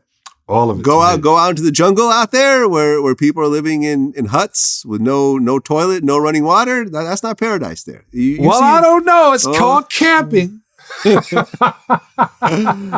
remember I was with my girlfriend at the time. We went to Jamaica. She was going for the first time. And then we went outside the resort and she was like, these are not the Jamaicans I've been seeing in the commercials. Like, this is, I'm scared right now. Like, yo, these Jamaicans are scary looking to me. Like, I'm like, all right, we'll go back to the resort. I know. It is what it is. I'm not tripping, but if it bothers you, Steve Harvey said, if you go to Jamaica, you stay close to the ocean. Don't take your ass up into the mountain. Yeah. He said, don't leave campus. Yeah. I mean, listen, living in LA, when I see these, what I call them tent cities, essentially, because it's not just 1 or 2 tents. It'll be like 40 or 50 of them, like literally in an area, like in a parking lot, an abandoned parking lot or something. It's like, God damn, like, this to me is just scary that I mean, on a few levels. Number one, that so many people have just gotten to this point in their life that their day-to-day living is in this tent, along with a whole bunch of other people that are in a similar situation. It's not getting better. Yeah. And also it's like, well, can the police or the government do something to help or maybe move these people, into an area that, maybe into a housing situation, but clearly not, because these tents look like these cities have been around. Sometimes they're there for months, if not 30 years they've been having tent city. Since Mayor Reardon, when they had tent city downtown on 9th Street.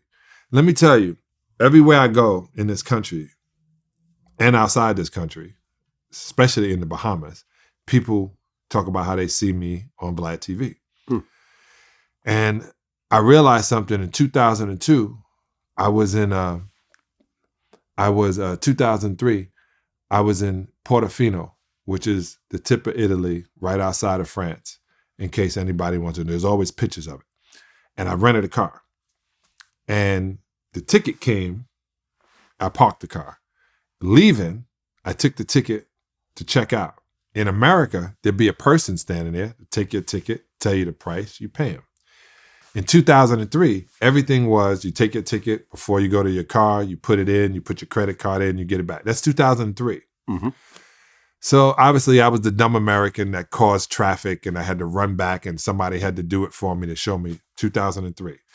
Now at the airport, that's at the airport. So those jobs are gone. Elevator operators, gone. Anywhere you can use cash is now cashless. They are making more and more people poor. There's going to be more and more people homeless. Well, I mean. And why I say that is AI, electronic everything, the eye, you're not going to be able to move freely. There are no jobs. Well, I don't know. Okay, you tell me your job. Okay, listen. When electricity came around, the guy that would light the torch up and down the street lost his job. And the candle maker. Right, and the candle makers. And the matchmaker. And the matchmakers. Well, no, matches were still around, but just not to the same extent. And the guy who made the container for it had to now change and figure out, trust me. I get it. It's always happened. It was called the Great Depression. This is just progress. When Fast Track came around, the people that worked at the toll booths, a lot of people lost their jobs. Yeah. But you know something? When I started out as a mixtape DJ and I was pressing up CDs and the CDs were going away, my job got hard. So I was making less money every month. We're making more and more poor people. So I moved to DVDs. And then same thing started happening with DVDs. And then I moved to YouTube and YouTube took off. At the end of the day, you can't expect a job that you're doing today to be around tomorrow if you're not constantly, planning your future and building up your skill set and looking at potentially this job may go away. What's my next job going to be? So Akon was right. You got more problems than a poor person. Well, but I was poor back then. But you had, right. But you got more problems than a poor person, because now you have to every day think about the next thing. A poor person sits back and they may say, hey, I'm hungry. Can you give me some food? Yeah. Hey, I'm thirsty. Can you give me something to drink? Hey, I got nowhere to stay. Can you give me some money to go into this place? They literally situation by situation. And in a way, he's right. That's why I'm telling you, there's more and more people are going to be poor. I said it and then I stopped saying it. Like you and I I don't say certain things online now. I don't join into the fray. Mm-hmm. But anybody watching this, you should see the movie Soylent Green. It's an important movie to watch right now because that's where the future is going. It's going to be extra hot. There's going to be no jobs, and the only way you're going to be fed is by the government, and everything that we take for granted now is going to be scarce. I knew this as a vegan, that eating meat was no longer going to be sustainable as humans. They're not going to be able to farm this much. I agree. None of the fish you get come out of the ocean. Nobody can argue me that unless you go in the ocean and fish it yourself. That is coming from a farm. They're not going to be able to sustain that life. So guess what? There's going to be no jobs unless you have a certain skill set, and the jobs that were not even paid. You and I have these electric cars. These electric cars are being, literally, I got a text from the company said, are you going to take your delivery? We are now building your car. And they let me know in 26 days, the car would be built and we would deliver it 4 days after that. They knew exactly to the number when this is coming. Right. This is the way the world is moving. Yeah, but in the same sense that, like, for example, all the, me making CDs, my job started to go away. Then I'd make DVDs and my job went away. But then when YouTube came around, think about how many people support themselves off YouTube right now. Yeah. Millions. Yeah. Millions. It created a whole new economy. OnlyFans created a whole new economy. Mm-hmm. When they announced they're not doing adult content anymore, there were strippers outside. You could feel the shudder from mostly women worldwide. Like, oh no! Brittany started calling the PJ back. Hey, babe. Man, listen, I know girls whose life have completely transformed from OnlyFans. Yes. They went from driving a Nissan Sentra to a Maserati truck. And they went from a Coach bag to a Prada bag. They went from an A cup to a CC. Exactly. They could afford all that plastic surgery they wanted. Yeah. So these new economies, they sprout up. But the reality is, but this is just progress, and this is just human evolution at the end of the day. Like smaller, jobs, smaller. Jobs go away, especially manual labor. But look what happened. You had all these. So yeah, you lost a lot of manual labor jobs along the way. Amazon sprouted up. How many people does Amazon employ? Right. Doing mostly manual labor. But think about Postmates. Think about popped this. up. Once again, manual labor. But there's going to be nobody to pay for the labor that they're doing. Let me give you an example. In the 30s, America didn't have, it was mostly agricultural, and 70% of the government of the country was illiterate. Okay. Now we get into the Industrial Revolution, right, is what they needed to call it. So we get into the Industrial Revolution. And what happens? We start making war. We become the war machine. They start making guns and bullets and tanks and planes. Then that didn't go away, but then look what happened. We had to have other jobs. In this situation, everything is going AI. There are no jobs. And if there are no jobs, there's nobody to pay for the stuff that you would have Postmates, Uber deliver. It's getting worse. I don't know about that. Because at the end of the day, AI still needs people to develop the AI. AI didn't just sprout up on itself. AI gets better every time it's used. I understand that. I'm a computer science major from UC Berkeley. Yeah. I understand the programming behind these types of systems. Not to say that I program, but I understand, conceptually what goes on with that. And it's erasing human. At the end of the day, if you depend on a job based on basic physical labor, there's a good chance that you're going to have very hard times along the way. If you focus on building an actual skill set, a trade, like nurses aren't worried about there's no jobs. Oh, because doctors aren't worried about there's no jobs. They're going to keep making diseases. Engineers and scientists aren't worried about there's no jobs. Because they're going to keep making things for them to work with for diseases. This is another thing I was just thinking. A year ago when I started growing my own food, at first I was like, man, I can't believe I'm doing this. My moms used to do this. It has been the smartest thing. To grow your own food. To grow my own food. Okay. This is the other thing. If I had if I lived on a place that had a well, I don't know. You might have to do this remotely because I wouldn't let anybody on my property. Right. Just get your own water. I am not. The future is water. And if I find a piece of property, if I got aquifer under my property and a well, I might not come out of the house. That's what George Lucas did. He bought 100 acres in San Rafael. Mm-hmm. He spent like $100 million. Yep. He built his own lake. Yep. And all types of shit. He's only developed 10% of it. So he basically has a huge, gigantic plot of land. And he's worth billions of dollars, obviously. But yeah, listen. Water's the future. Yeah. Yeah. I mean, listen, but there's always going to be jobs. There's always going to be a demand. There's always going to be new businesses that sprout up. It's not just going to stop with AI running everything and everyone's going to be homeless. Like, you mean like it is now? Listen, America's I'm telling you, Vlad. I'm telling you, just like I told you, Carmelo was going to play with LeBron and the Lakers. I may not happen when I say it, but I'm always on time. I knew this was going to happen. All right. Speaking of predictions, yes, and you're very good at this. You're the best person I know at this. Mm-hmm. Who's playing the 2022 NBA Finals? It's going to be the Los Angeles Lakers against the Milwaukee Bucks. This choice here does not seem non-obvious. This one seems like almost like an easy choice. I was going to say Philly, but because of the distraction of the Ben Simmons situation, that's going to throw it off. And Doc Rivers can't get guys just to lay it down like they did in Boston. He doesn't have a KG. Okay. He doesn't have a Truth. He doesn't have a Ray Allen. Okay. And that's an important situation.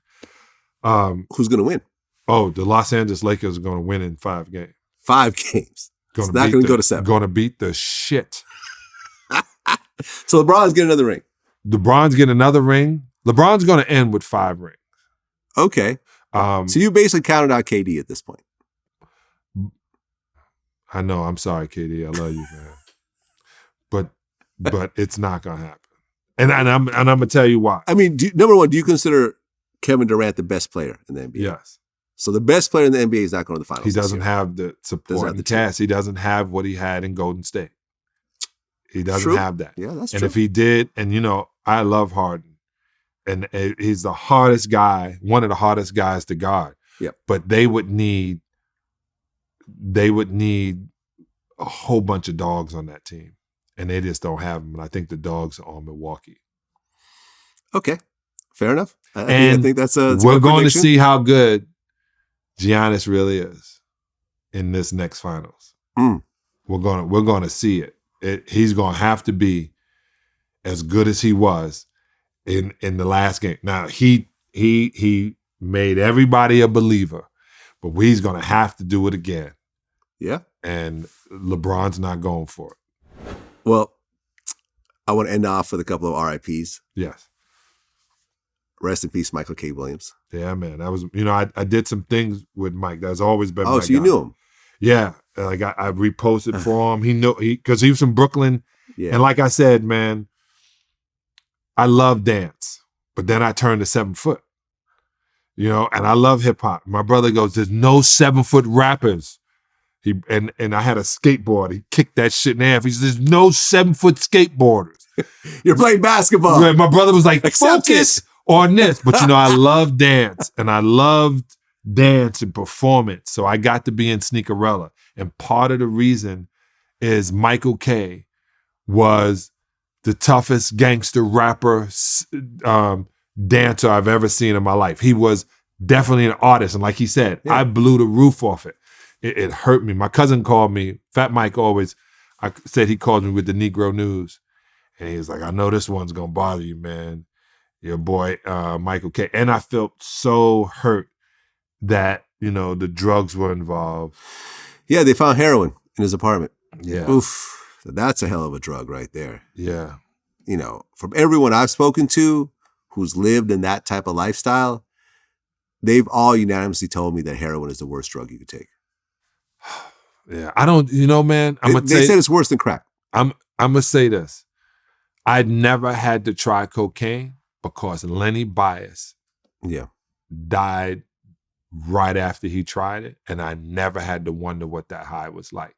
And I never had to try heroin because I'm born in 1964, and when cats was shooting up, and I saw what somebody looks like with heroin. I never had to try crack because I know somebody who was like one of my favorite people in high school, and then when I went back with my daughters, I saw him as a crack addict. So I never had to try it. I always was able to pay attention. Yes, same thing for me. My one of my closest friends, growing up, overdosed and died off cocaine at 23. Yeah. That day at his funeral, I said, I'm never trying cocaine. If this is what the side effect of this particular drug is, it'll kill you at 23. Yeah. No, thank you. And to this day, I've been offered it a handful of times. I've always said no. I'm very glad of that decision. Yeah. I don't like, you see, my eye itches. I don't like anything in my nose. Right. So I don't even want it in my weed. They were like, they can put it in your weed. I was like, the weed is enough. The weed is enough. And listen, man, I whenever someone dies, I always like, oh, we're about to interview him. Like, we've been wanting to interview Michael K. Williams forever. Like, forever. I remember Jimmy Henchman was like really close to him. And after I interviewed Jimmy in prison, he was supposed to help me get a Michael K. Williams interview. Which unfortunately never happened. But I was such a fan. He was so dope. Yeah. Like he created these characters like Omar from The Wire that just live on forever. He stole the show in Boardwalk Empire. Yeah, he did. You know what I mean? And the fact that he had this scar like completely across his entire face that really just didn't matter. No. It's not like he would get or not get certain roles because of that scar. No, the scar got him the role. It was like the Cindy Crawford mold. Yeah, but what I'm saying is it's like he wasn't typecast as a certain type of actor. He said he was. But not really though. But I mean, for example, you look at Lovecraft Country. Mm-hmm. He didn't play a gangster in that movie at all. Yeah, but he like one of the things he would always say. All he did, he probably did shoot a couple people in there. So he was kind of gangster. But what I'm saying is, he was gay. He was also gay. Again. So he always said, he wasn't gay in real life, was he? I don't know. I don't know. Yeah. He didn't have kids, I don't think, did he? No, he had heroin in his house. He didn't have time to have kids in it. But even so, that's the difference also that's different with these people now.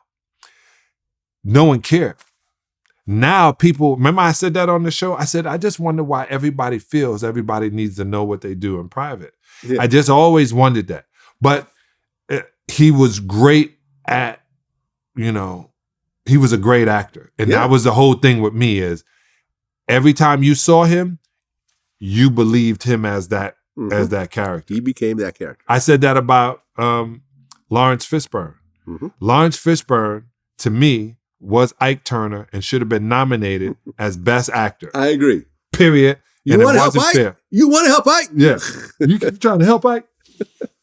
God bless him. Yeah, man.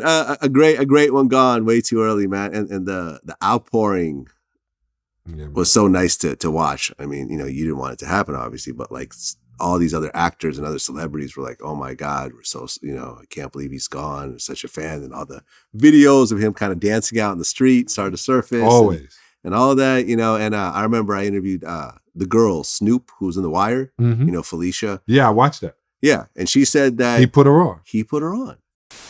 When he approached me, he was like, I don't want to offend you, or you're a guy or a girl. And I was like, I'm a girl, and nigga, I don't swing that way. You know what I'm saying? Like, he was like, nah. I just want to bring you on set, to the writers and producers. Maybe they probably have a role or something for you. He didn't know. You just be an extra. Like, I love your swag, because he seen me around the club just, doing what I do or whatever. But I thought he was on some bullshit, because he was looking at me. He got the scar and all that. So, he looking like a grimy nigga. Like I said, I wasn't watching no Wire. I heard they was shooting it or whatever around the city, but I never knew who he was. I ain't paid that no mind or whatever. And my cousin was with me. He was like, nah, that's Omar The Wire. And I was like, oh, all right, wow. All right, that's what's up. But he told me come to the set. The set was like 3 blocks from my grandmother's house, and I went up there and sat down with the writers and producers, and they just kept saying, say this, say that. And they was loving how I talk, my voice or whatever. So I was like, man, I don't know what these white people want, man. I'm out of here. Yeah. She was just a lesbian chick in Baltimore hanging out at a bar, and he approached her and was like, hey, you know, I'm working on this TV show. You should just come by. I think you have a look to maybe be an extra and maybe do something else. And it turned into a full-blown role. Mm-hmm. And she was believable too because she was that person. She was that person. I mean, in fact, if I remember like that last season of The Wire or the second to last season, she started off the season. Remember? It started off with just a focus on her. You know, one thing about The Wire that got me, you were nervous every time you watched it. Yeah. Every time you watched The Wire, you were nervous. Yeah. And then it'd be over and you'd be like, oh, I got through. Okay, I got What's going to happen next week? It was such, it was The Sopranos and The Wire literally made you feel that you were part of it. And you were part of it. You were part of it. And also Scandal did that to me too. Scandal made me feel like you were part of it. You were at that spot. Hi, man. Also, I want to say rest in peace, Gonzo, who got killed tragically. I interviewed him maybe about a month before that happened. Really? Yeah, he got to tell his whole life story in our interview, which I think is dope for someone like him, who's, you know, an important, I think, you know, had a role in West Coast hip hop history. You know what I'm saying? With his group Caution and everything else like that. It's just sad how quickly things unravel. You know what I want to say to you? Because you said you're 48. Mm-hmm. Making it to 50 seems to be the mark. Yeah. Michael Jackson, Prince made it. Heavy D didn't make it. Whitney Houston just made it. So to me, it used to be 25. So right now, I'm 7 years old. There you go. I started over at 50. A lot of cats are not even making it past that. Oh, yeah. I'm trying to make it way past that. I'm trying to get to like 100. Yeah. I'm trying to be halfway through right now. I saw my Uncle Jervy down in South Carolina last week, 93. Still got his teeth. Nice. How you doing? He said, man, I don't know how I'm doing. I remember my friend Edie from the Outlaws. He works out at this gym around here, right? He told me the story. He says, old guy came up to him. He's like, oh, how you doing there, young fella? I seen you're doing your thing. He's like, oh yeah, man, thank you. He's like, yeah, you know the best thing about getting old is? And he's like, oh no. He's like, okay, this guy's about to put some jewels on. He said, no, what's the best thing about getting old? The guy said, nothing. And walked away. Oh shit. Yo, I'm gonna tell you, waking up, I tell you this, and this is my health thing for the day. As you get older, you start moving your hand like this and moving and pushing and getting up. And I learned this from my yoga instructor. Open hand, everything. When you got to get up, use your hands open. Don't use your fists. Okay. And because your arms are connected to your heart chakra. And so make sure you don't push up with your fists. Literally open your hand as much as possible. There you go. Don't use your, and you're going to see this too. As you're about to get up, you're going to make a fist because it seems like it's better. Nope. Open hand. Open hand. Open hand. Open your hands. Open your heart. There we go. John, Salley, always a pleasure, man. Until next time. My man. Bye, Peace.